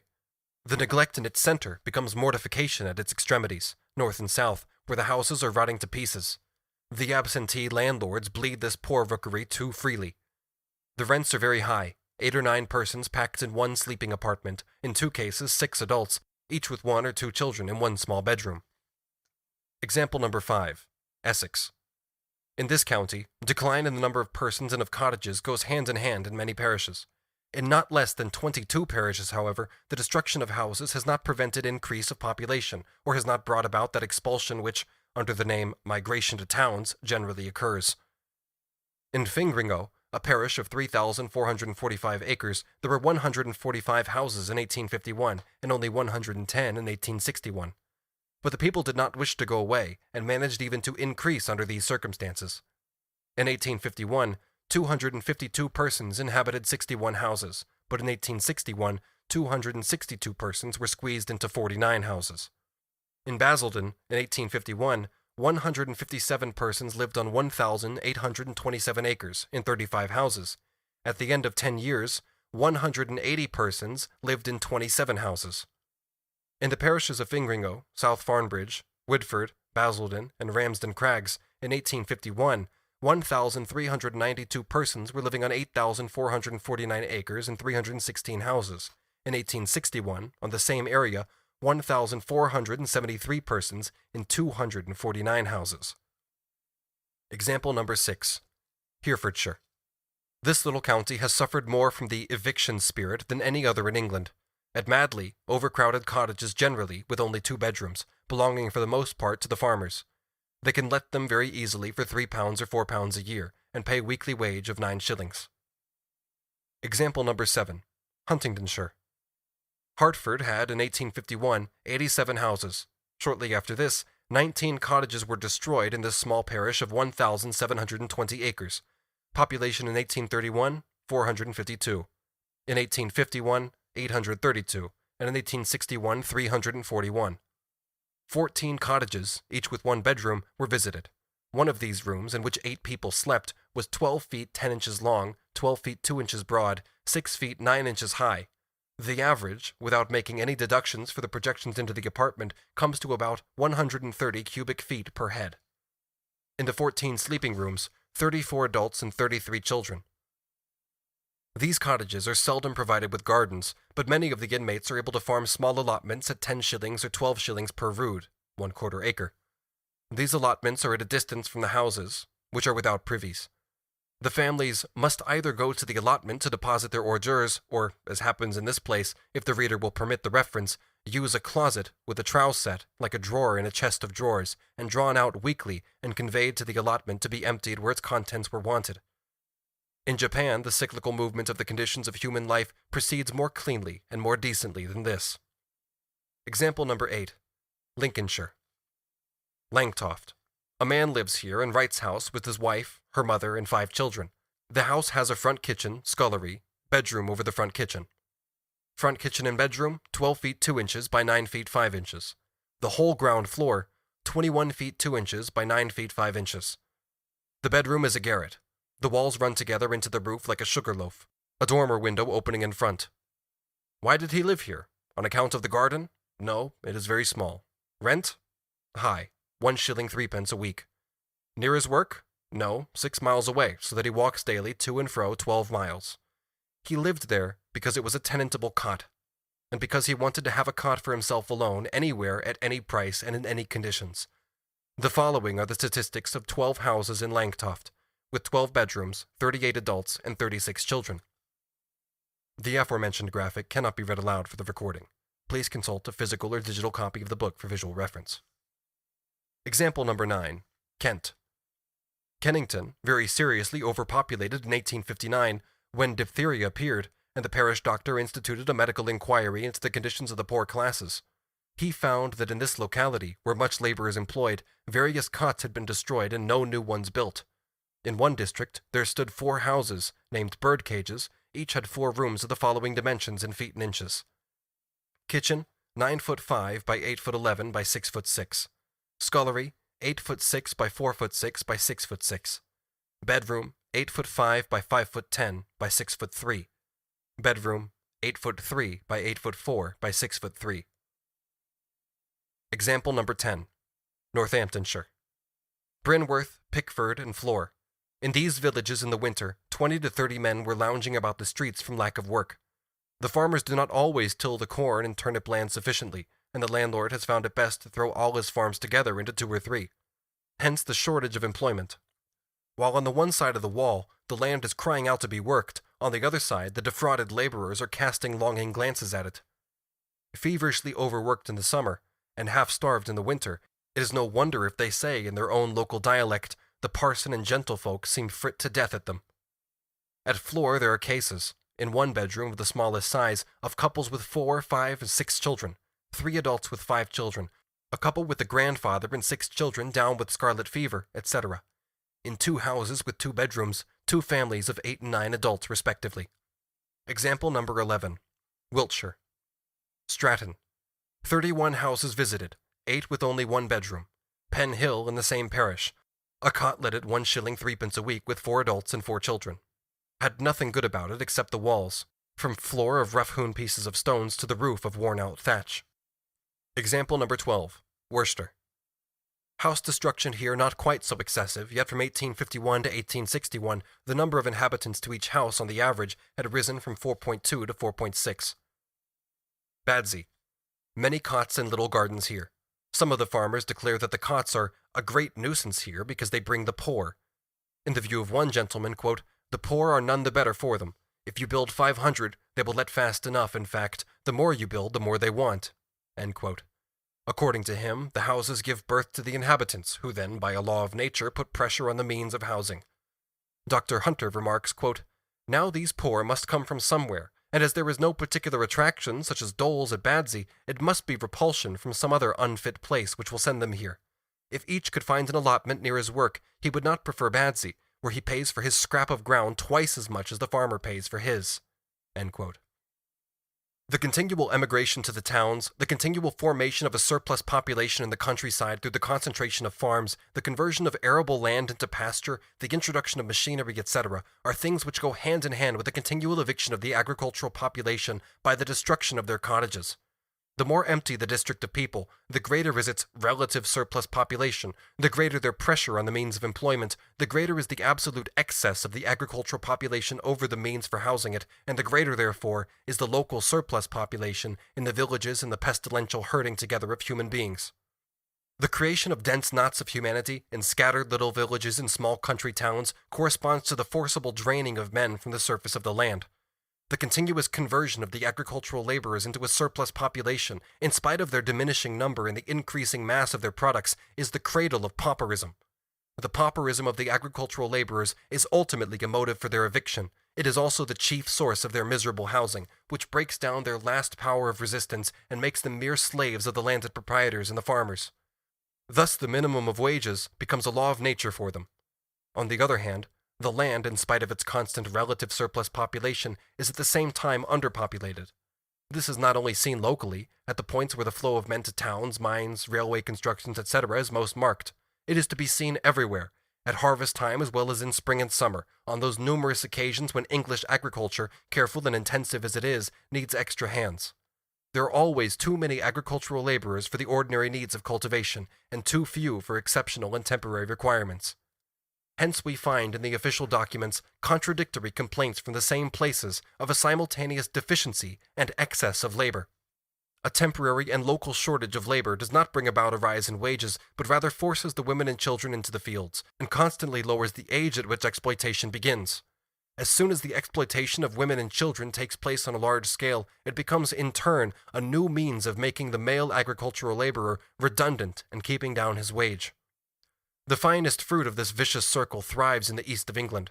This is the so-called gang system, to which I must briefly return here. The gang system obtains almost exclusively in the counties of Lincolnshire, Huntingdonshire, Cambridgeshire, Norfolk, Suffolk, and Nottinghamshire, and sporadically in the neighbouring counties of Northamptonshire, Bedfordshire, and Rutland. Lincolnshire will serve as an example. A large part of this county is new land, formerly marsh, or even, as in others of the eastern counties just mentioned, recently won from the sea. The steam engine has worked wonders in the way of drainage. What were once fens and sandbanks now bear a luxuriant sea of corn and very high ground rents. The same thing is true of the alluvial lands won by human endeavour, as in the island of Axholme and other parishes on the banks of the Trent. Not only were no new cottages built there, but in proportion as the new farms arose, old cottages were demolished, and the supply of labour had to come from the open villages miles away, by long roads that wound along the sides of hills. There alone had the population formerly found shelter from the incessant floods of winter. The laborers who live on the farms of 400 to 1,000 acres, they are called confined laborers, are solely employed on agricultural work which is permanent, difficult, and requires the aid of horses. For every 100 acres, there is on an average scarcely one cottage. A Fenland farmer, for instance, gave this evidence before the Commission of Inquiry. Quote, "I farm 320 acres, all arable land. I have not one cottage on my farm. I have only one laborer on my farm now. I have 4 horsemen lodging about. We get light work done by gangs." End quote. The soil requires a great deal of light field labor, such as weeding, hoeing, certain processes of manuring, removing of stones, and so on. This is done by the gangs, or in other words, the organized bands who live in the open villages. The gang consists of from 10 to 40 or 50 persons, women, young persons of both sexes, 13 to 18 years of age, although the boys are for the most part eliminated at the age of 13, and children of both sexes, 6 to 13 years of age. At the head of the gang is the gang master, always an ordinary agricultural laborer, and usually what is called a bad lot, a rake, unsteady, drunken, but with a dash of enterprise and savoir-faire.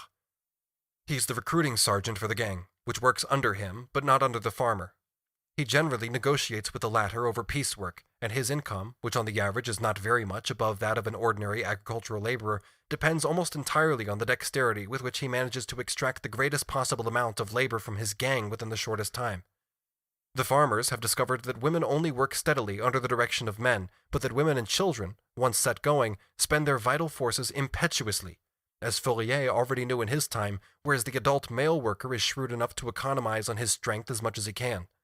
The gang master goes from one farm to another, and thus employs his gang for from 6 to 8 months in the year. Employment by him is therefore much more lucrative and more certain for the laboring families than employment by the individual farmer, who only employs children occasionally. This circumstance so completely rivets his influence in the open villages that children can in general be hired only through his agency. The lending out of the latter, individually and independently of the gang, is a subsidiary trade for him. The drawbacks of this system are the overworking of the children and young persons, the enormous marches that they make every day to and from the farms, which are 5, 6, and sometimes 7 miles away, and finally, the demoralization of the gang. Although the gang master, who is called the driver in some districts, is armed with a long stick, he seldom uses it, and complaints of brutal treatment are exceptional. He is a democratic emperor, or a kind of Pied Piper of Hamelin. He must therefore be popular with his subjects, and he binds them to himself by the charms of the gypsy life which flourishes under his auspices. Coarse freedom, noisy jollity, and the obscenest kind of impertinence give attractions to the gang. Generally, the gang master pays up in a public house, then he returns home at the head of the procession of gang members, reeling drunk, and propped up on either side by a stalwart virago, while children and young persons bring up the rear boisterously and singing mocking and bawdy songs. On the return journey, what Fourier calls finir aux amis is the order of the day. Girls of 13 and 14 are commonly made pregnant by their male companions of the same age. The open villages, which supply the contingents for the gangs, become Sodoms and Gomorrahs, and have twice as high a rate of illegitimacy as the rest of the kingdom. The moral character of girls bred in these schools, when they become married women, was shown above. Their children, when opium does not finish them off entirely, are born recruits for the gang. The gang, in its classical form, as we have just described it, is called the public, common, or tramping gang. For there also exist private gangs.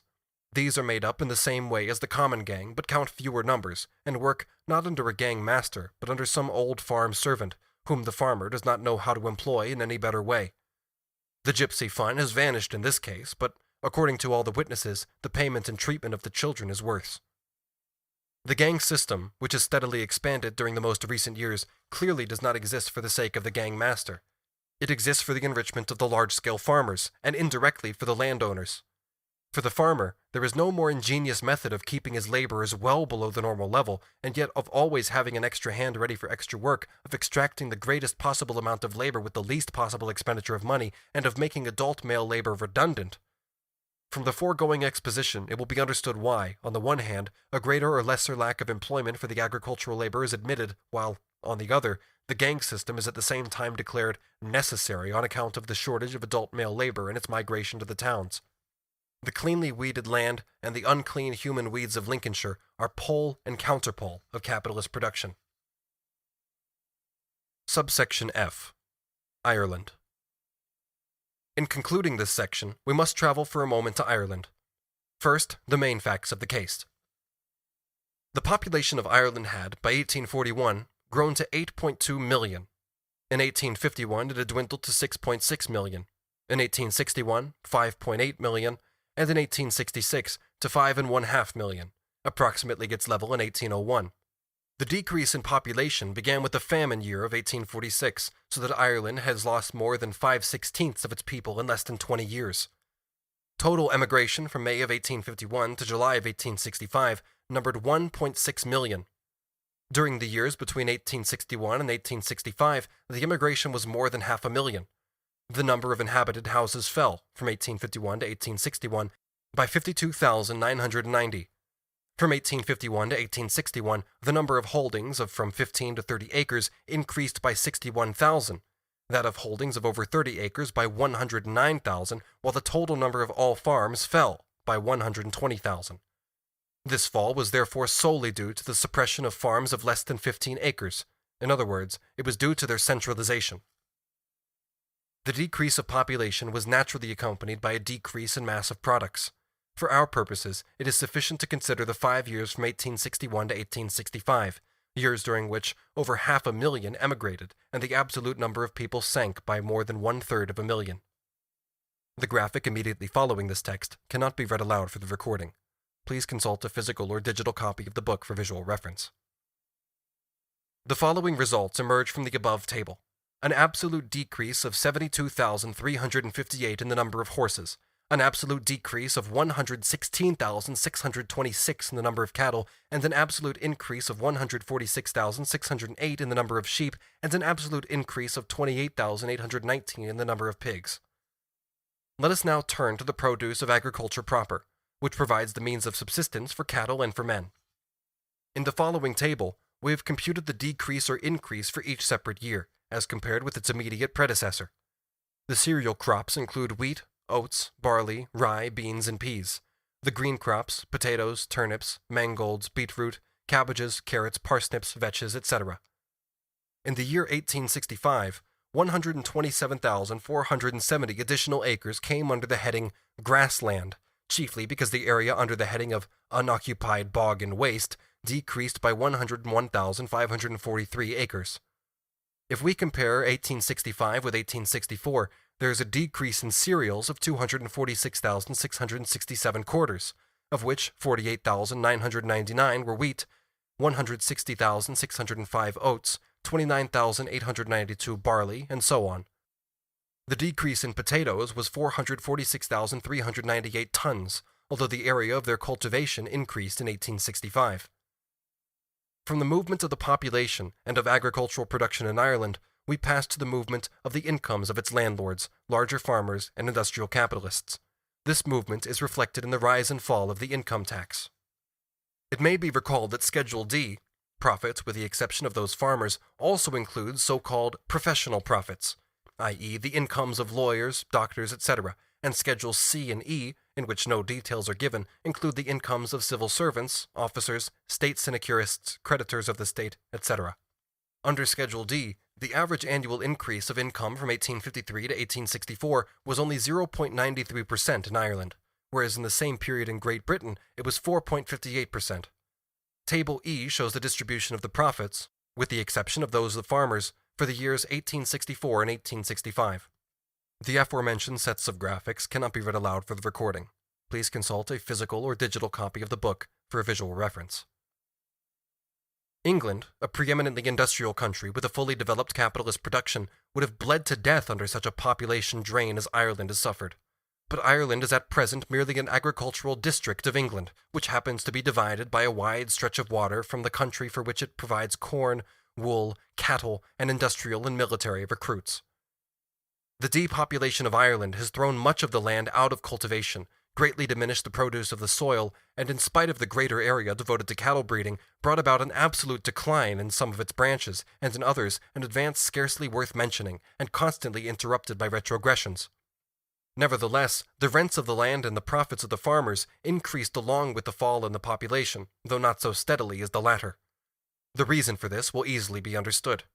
On the one hand, with the throwing together of small holdings and the change from arable to pasture land, a larger part of the total product was transformed into a surplus product. The surplus product increased, although there was a decrease in the total product of which the surplus product formed a fraction. On the other hand, the monetary value of this surplus product increased still more rapidly than its actual quantity, owing to the rise in the price of meat, wool, etc. on the English market during the last 20 years, and especially during the last 10.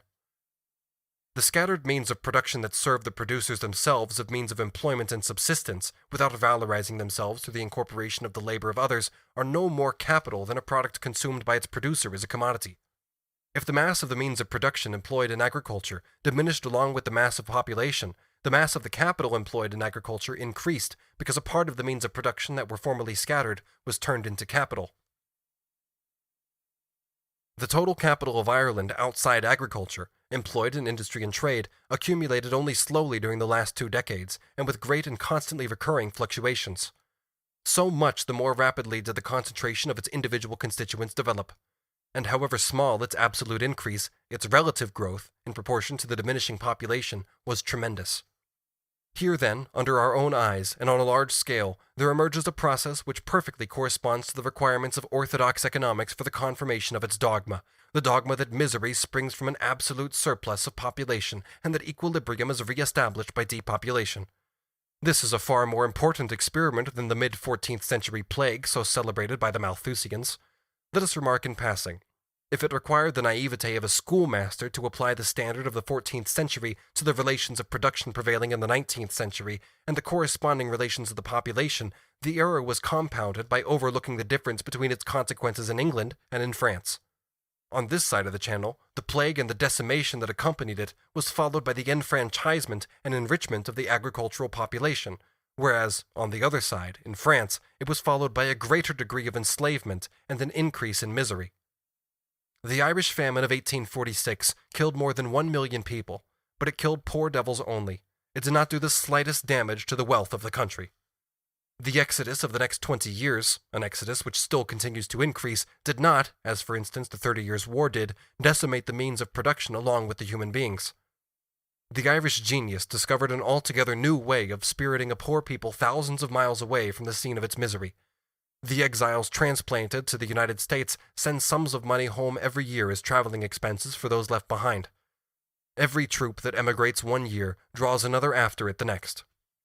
Thus, instead of costing Ireland anything, emigration forms one of the most lucrative branches of its export trade.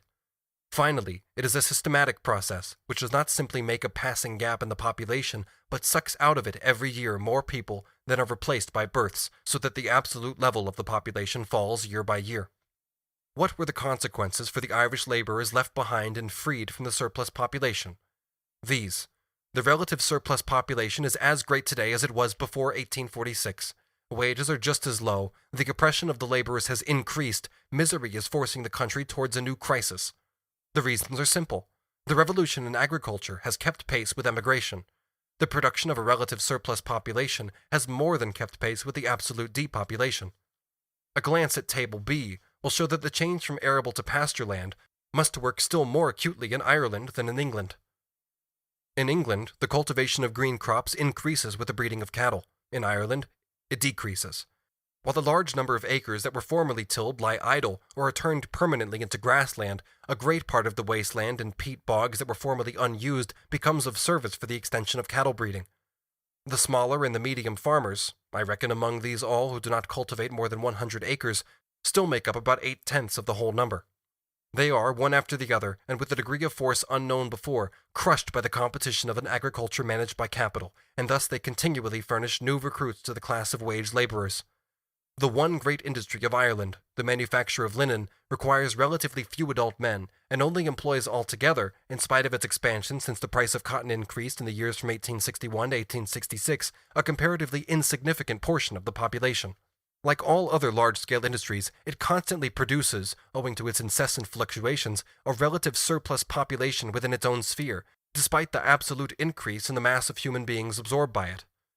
The misery of the agricultural population forms the pedestal for gigantic shirt factories, whose armies of workers are, for the most part, scattered over the country. Here we again encounter the system of domestic industry already described, which possesses its own systematic means of rendering workers redundant in the form of underpayment and overwork. Finally, although the depopulation does not have such destructive consequences as would result in a country where capitalist production is fully developed, it does not proceed without constantly reacting back onto the home market. The gap caused by emigration limits not only the local demand for labor, but also the incomes of small shopkeepers, artisans, and tradesmen in general. Hence the decrease in incomes between £60 and £100 indicated in Table E.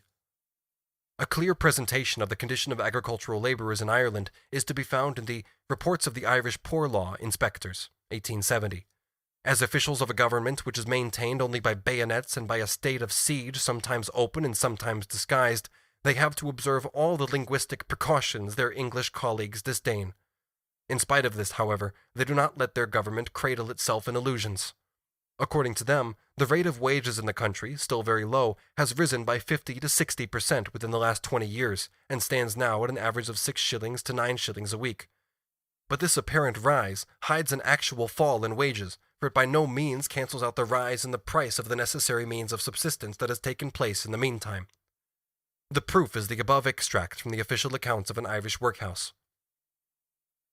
The price of the necessary means of subsistence is thus approximately twice as high, and the price of clothing exactly twice as high as 20 years before. Even if we leave aside this disproportion, a mere comparison of the rate of wages expressed in money would give a far from accurate result. Before the famine, the great mass of agricultural wages was paid in kind, and only the smallest part in money. Today, payment in money is the rule. It follows from this that whatever movement has taken place in the real wage, its money rate must have risen. Previous to the famine, the laborer enjoyed his cabin with a rood or half-acre or acre of land, and facilities for a crop of potatoes. He was able to rear his pig and keep fowl. But they now have to buy bread, and they have no refuse on which they can feed a pig or fowl, and they have consequently no benefit from the sale of a pig, fowl, or eggs. In fact, the agricultural laborers were formerly indistinguishable from the smallest of the small farmers, and they formed, for the most part, a kind of rear guard of the medium and large farms on which they found employment. Only since the catastrophe of 1846 have they begun to form a section of the class of pure wage laborers, a special estate which is now connected with its masters only by monetary relations. We know what their living conditions were in 1846. Since then they have grown still worse. Some of the agricultural day laborers, though their numbers grow smaller day by day, continue to live on the holdings of the farmers, in overcrowded huts whose hideousness far surpasses the worst examples of agricultural districts of England can offer. In overcrowded huts whose hideousness far surpasses the worst examples that the agricultural districts of England could offer, and this holds generally, with the exception of certain tracts of Ulster. It holds in the south, in the counties of Cork, Limerick, Kilkenny, etc., in the east in Wicklow, Wexford, etc., in the centre in Kings County and Queen's County, Dublin, etc., in the north in Down, Antrim, Tyrone, etc., and in the west in Sligo, Roscommon, Mayo, Galway, etc. The agricultural labourers' huts, an inspector cries out, are a disgrace to the Christianity and to the civilization of this country. To make these holes more attractive for the day labourers, the pieces of land which have belonged to them from time immemorial are systematically confiscated. The mere sense that they exist subject to this species of ban on the parts of the landlords and their agents has given birth in the minds of the laborers to corresponding sentiments of antagonism and dissatisfaction towards those by whom they are thus led to regard themselves as being treated as a prescribed race.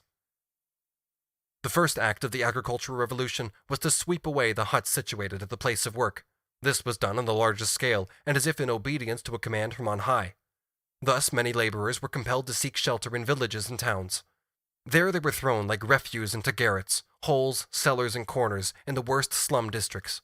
Thousands of Irish families who, even on the testimony of the English, blinded as the latter are by nationalist prejudices, are notable for their rare attachment to their domestic hearth, for the gaiety and purity of their home life, suddenly found themselves transplanted into hotbeds of vice. The men are now obliged to seek work from the neighboring farmers, and are only hired by the day, and therefore under the most precarious form of wage. Hence, they sometimes have long distances to go to and from work, often get wet, and suffer much hardship, not infrequently ending in sickness, disease, and want.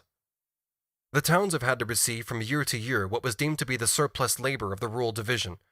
And then people still wonder that there is still a surplus of labor in the towns and villages, and either a scarcity or a threatened scarcity in some of the country divisions.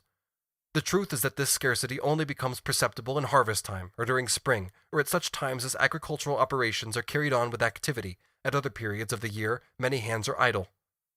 That from digging out of the main crops of potatoes in October until the early spring following, there is no employment for them. And further, that during the active times they are subject to broken days and to all kinds of interruptions. These results of the agricultural revolution, i.e., the change of arable into pasture land, the use of machinery, the most rigorous economy of labor, etc., are still further aggravated by the model landlords who, instead of spending their rents in other countries, condescend to live in Ireland.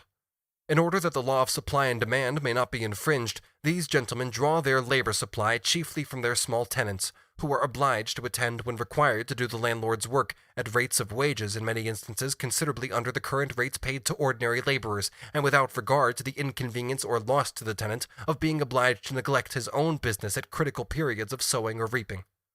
The uncertainty and irregularity of employment, the constant return and long duration of gluts of labor are all symptoms of a relative surplus population, and they therefore figure in the reports of the poor law inspectors as so many hardships suffered by the Irish agricultural proletariat. It'll be recalled that we met with similar phenomena among the English agricultural proletariat. But the difference is that in England, an industrial country, the industrial reserve is recruited from the countryside, whereas in Ireland, an agricultural country, the agricultural reserve is recruited from the towns, the place of refuge of the agricultural laborers who have been driven from the land. In England, the surplus rural laborers are transformed into factory workers.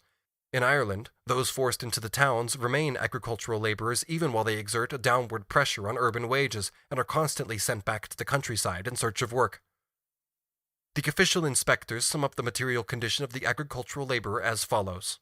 Quote, "Through living with the strictest frugality, his own wages are barely sufficient to provide food for an ordinary family and pay his rent, and he depends upon other sources for the means of clothing himself, his wife, and his children.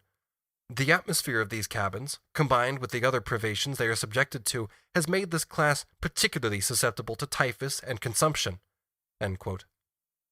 In view of this, it is no wonder that according to the unanimous testimony of the inspectors, a somber discontent runs through the ranks of this class, that they long for the return of the past, loathe the present, despair of the future, give themselves up to the evil influence of agitators, and have only one fixed idea, to emigrate to America. This is the land into which depopulation, the great Malthusian panacea, has transformed green Erin. One example will be sufficient to show what a prosperous life is led by the Irish factory worker. Quote, "On my recent visit to the north of Ireland," says the English factory inspector Robert Baker, "I met with the following evidence of effort in an Irish skilled workman to afford education to his children, and I give his evidence verbatim, as I took it from his mouth. That he was a skilled factory hand may be understood when I say that he was employed on goods for the Manchester market. His name was Johnson, and he said, 'I am a beetler, and work from 6 in the morning till 11 at night, from Monday to Friday. Saturday we leave off at 6 p.m., and get 3 hours of it for meals and rest. I have 5 children in all. For this work I get 10 shillings 6 a week. My wife works here also and gets 5 shillings a week. The oldest girl, who is 12, minds the house. She is also the cook and all the servant we have. She gets the young ones ready for school. A girl going past the house wakes me up at 5:30 in the morning. My wife gets up and goes along with me. We get nothing to eat before we come to work. The child of 12 takes care of the little children all the day, and we get nothing till breakfast at 8. At 8 we go home. We get tea once a week, at other times we get stirabout, sometimes of oatmeal, sometimes of Indian meal, as we are able to get it. In the winter we get a little sugar and water to our Indian meal. In the summer we get a few potatoes, planting a small patch ourselves, and when they are done we get back to the stirabout. Sometimes we get a little milk as it may be. So we go on from day to day. Sunday and weekday, always the same the year round. I am always very much tired when I have done at night. We may see a bit of flesh meat sometimes, but very seldom. 3 of our children attend school, for whom we pay 1 pence a week a head. Our rent is 9 pence a week. Peat for firing costs 1 shilling 6 a fortnight at the very lowest." End quote. Such are Irish wages, such is Irish life. In fact, the misery of Ireland is once again a daily theme of discussion in England. At the end of 1866 and the beginning of 1867, one of the Irish land magnates, Lord Dufferin, set about solving the problem in The Times. What humanity from such a great lord! We saw from Table E that during 1864, out of a total profit of £4.37 million, 3 money grubbers pocketed only £262,610. That in 1865, however, out of a total profit of £4.7 million, the same 3 virtuosos of abstinence pocketed £274,528.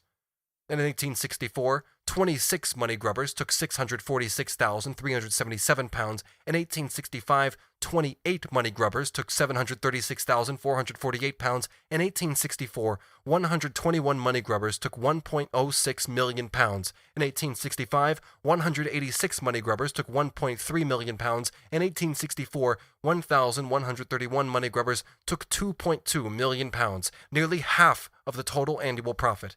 But the lion's share of the yearly national rental, which an inconceivably small number of land magnates in England, Scotland, and Ireland swallow up, is so monstrous that English statesmanship finds it inappropriate to afford the same statistical materials about the distribution of rents as about the distribution of profits. Lord Dufferin is one of those land magnates. That rent rolls and profits can never be excessive, or that the plethora of rent rolls and profits is in any way connected with the plethora of popular miseries, is of course an idea as disreputable as it is unsound.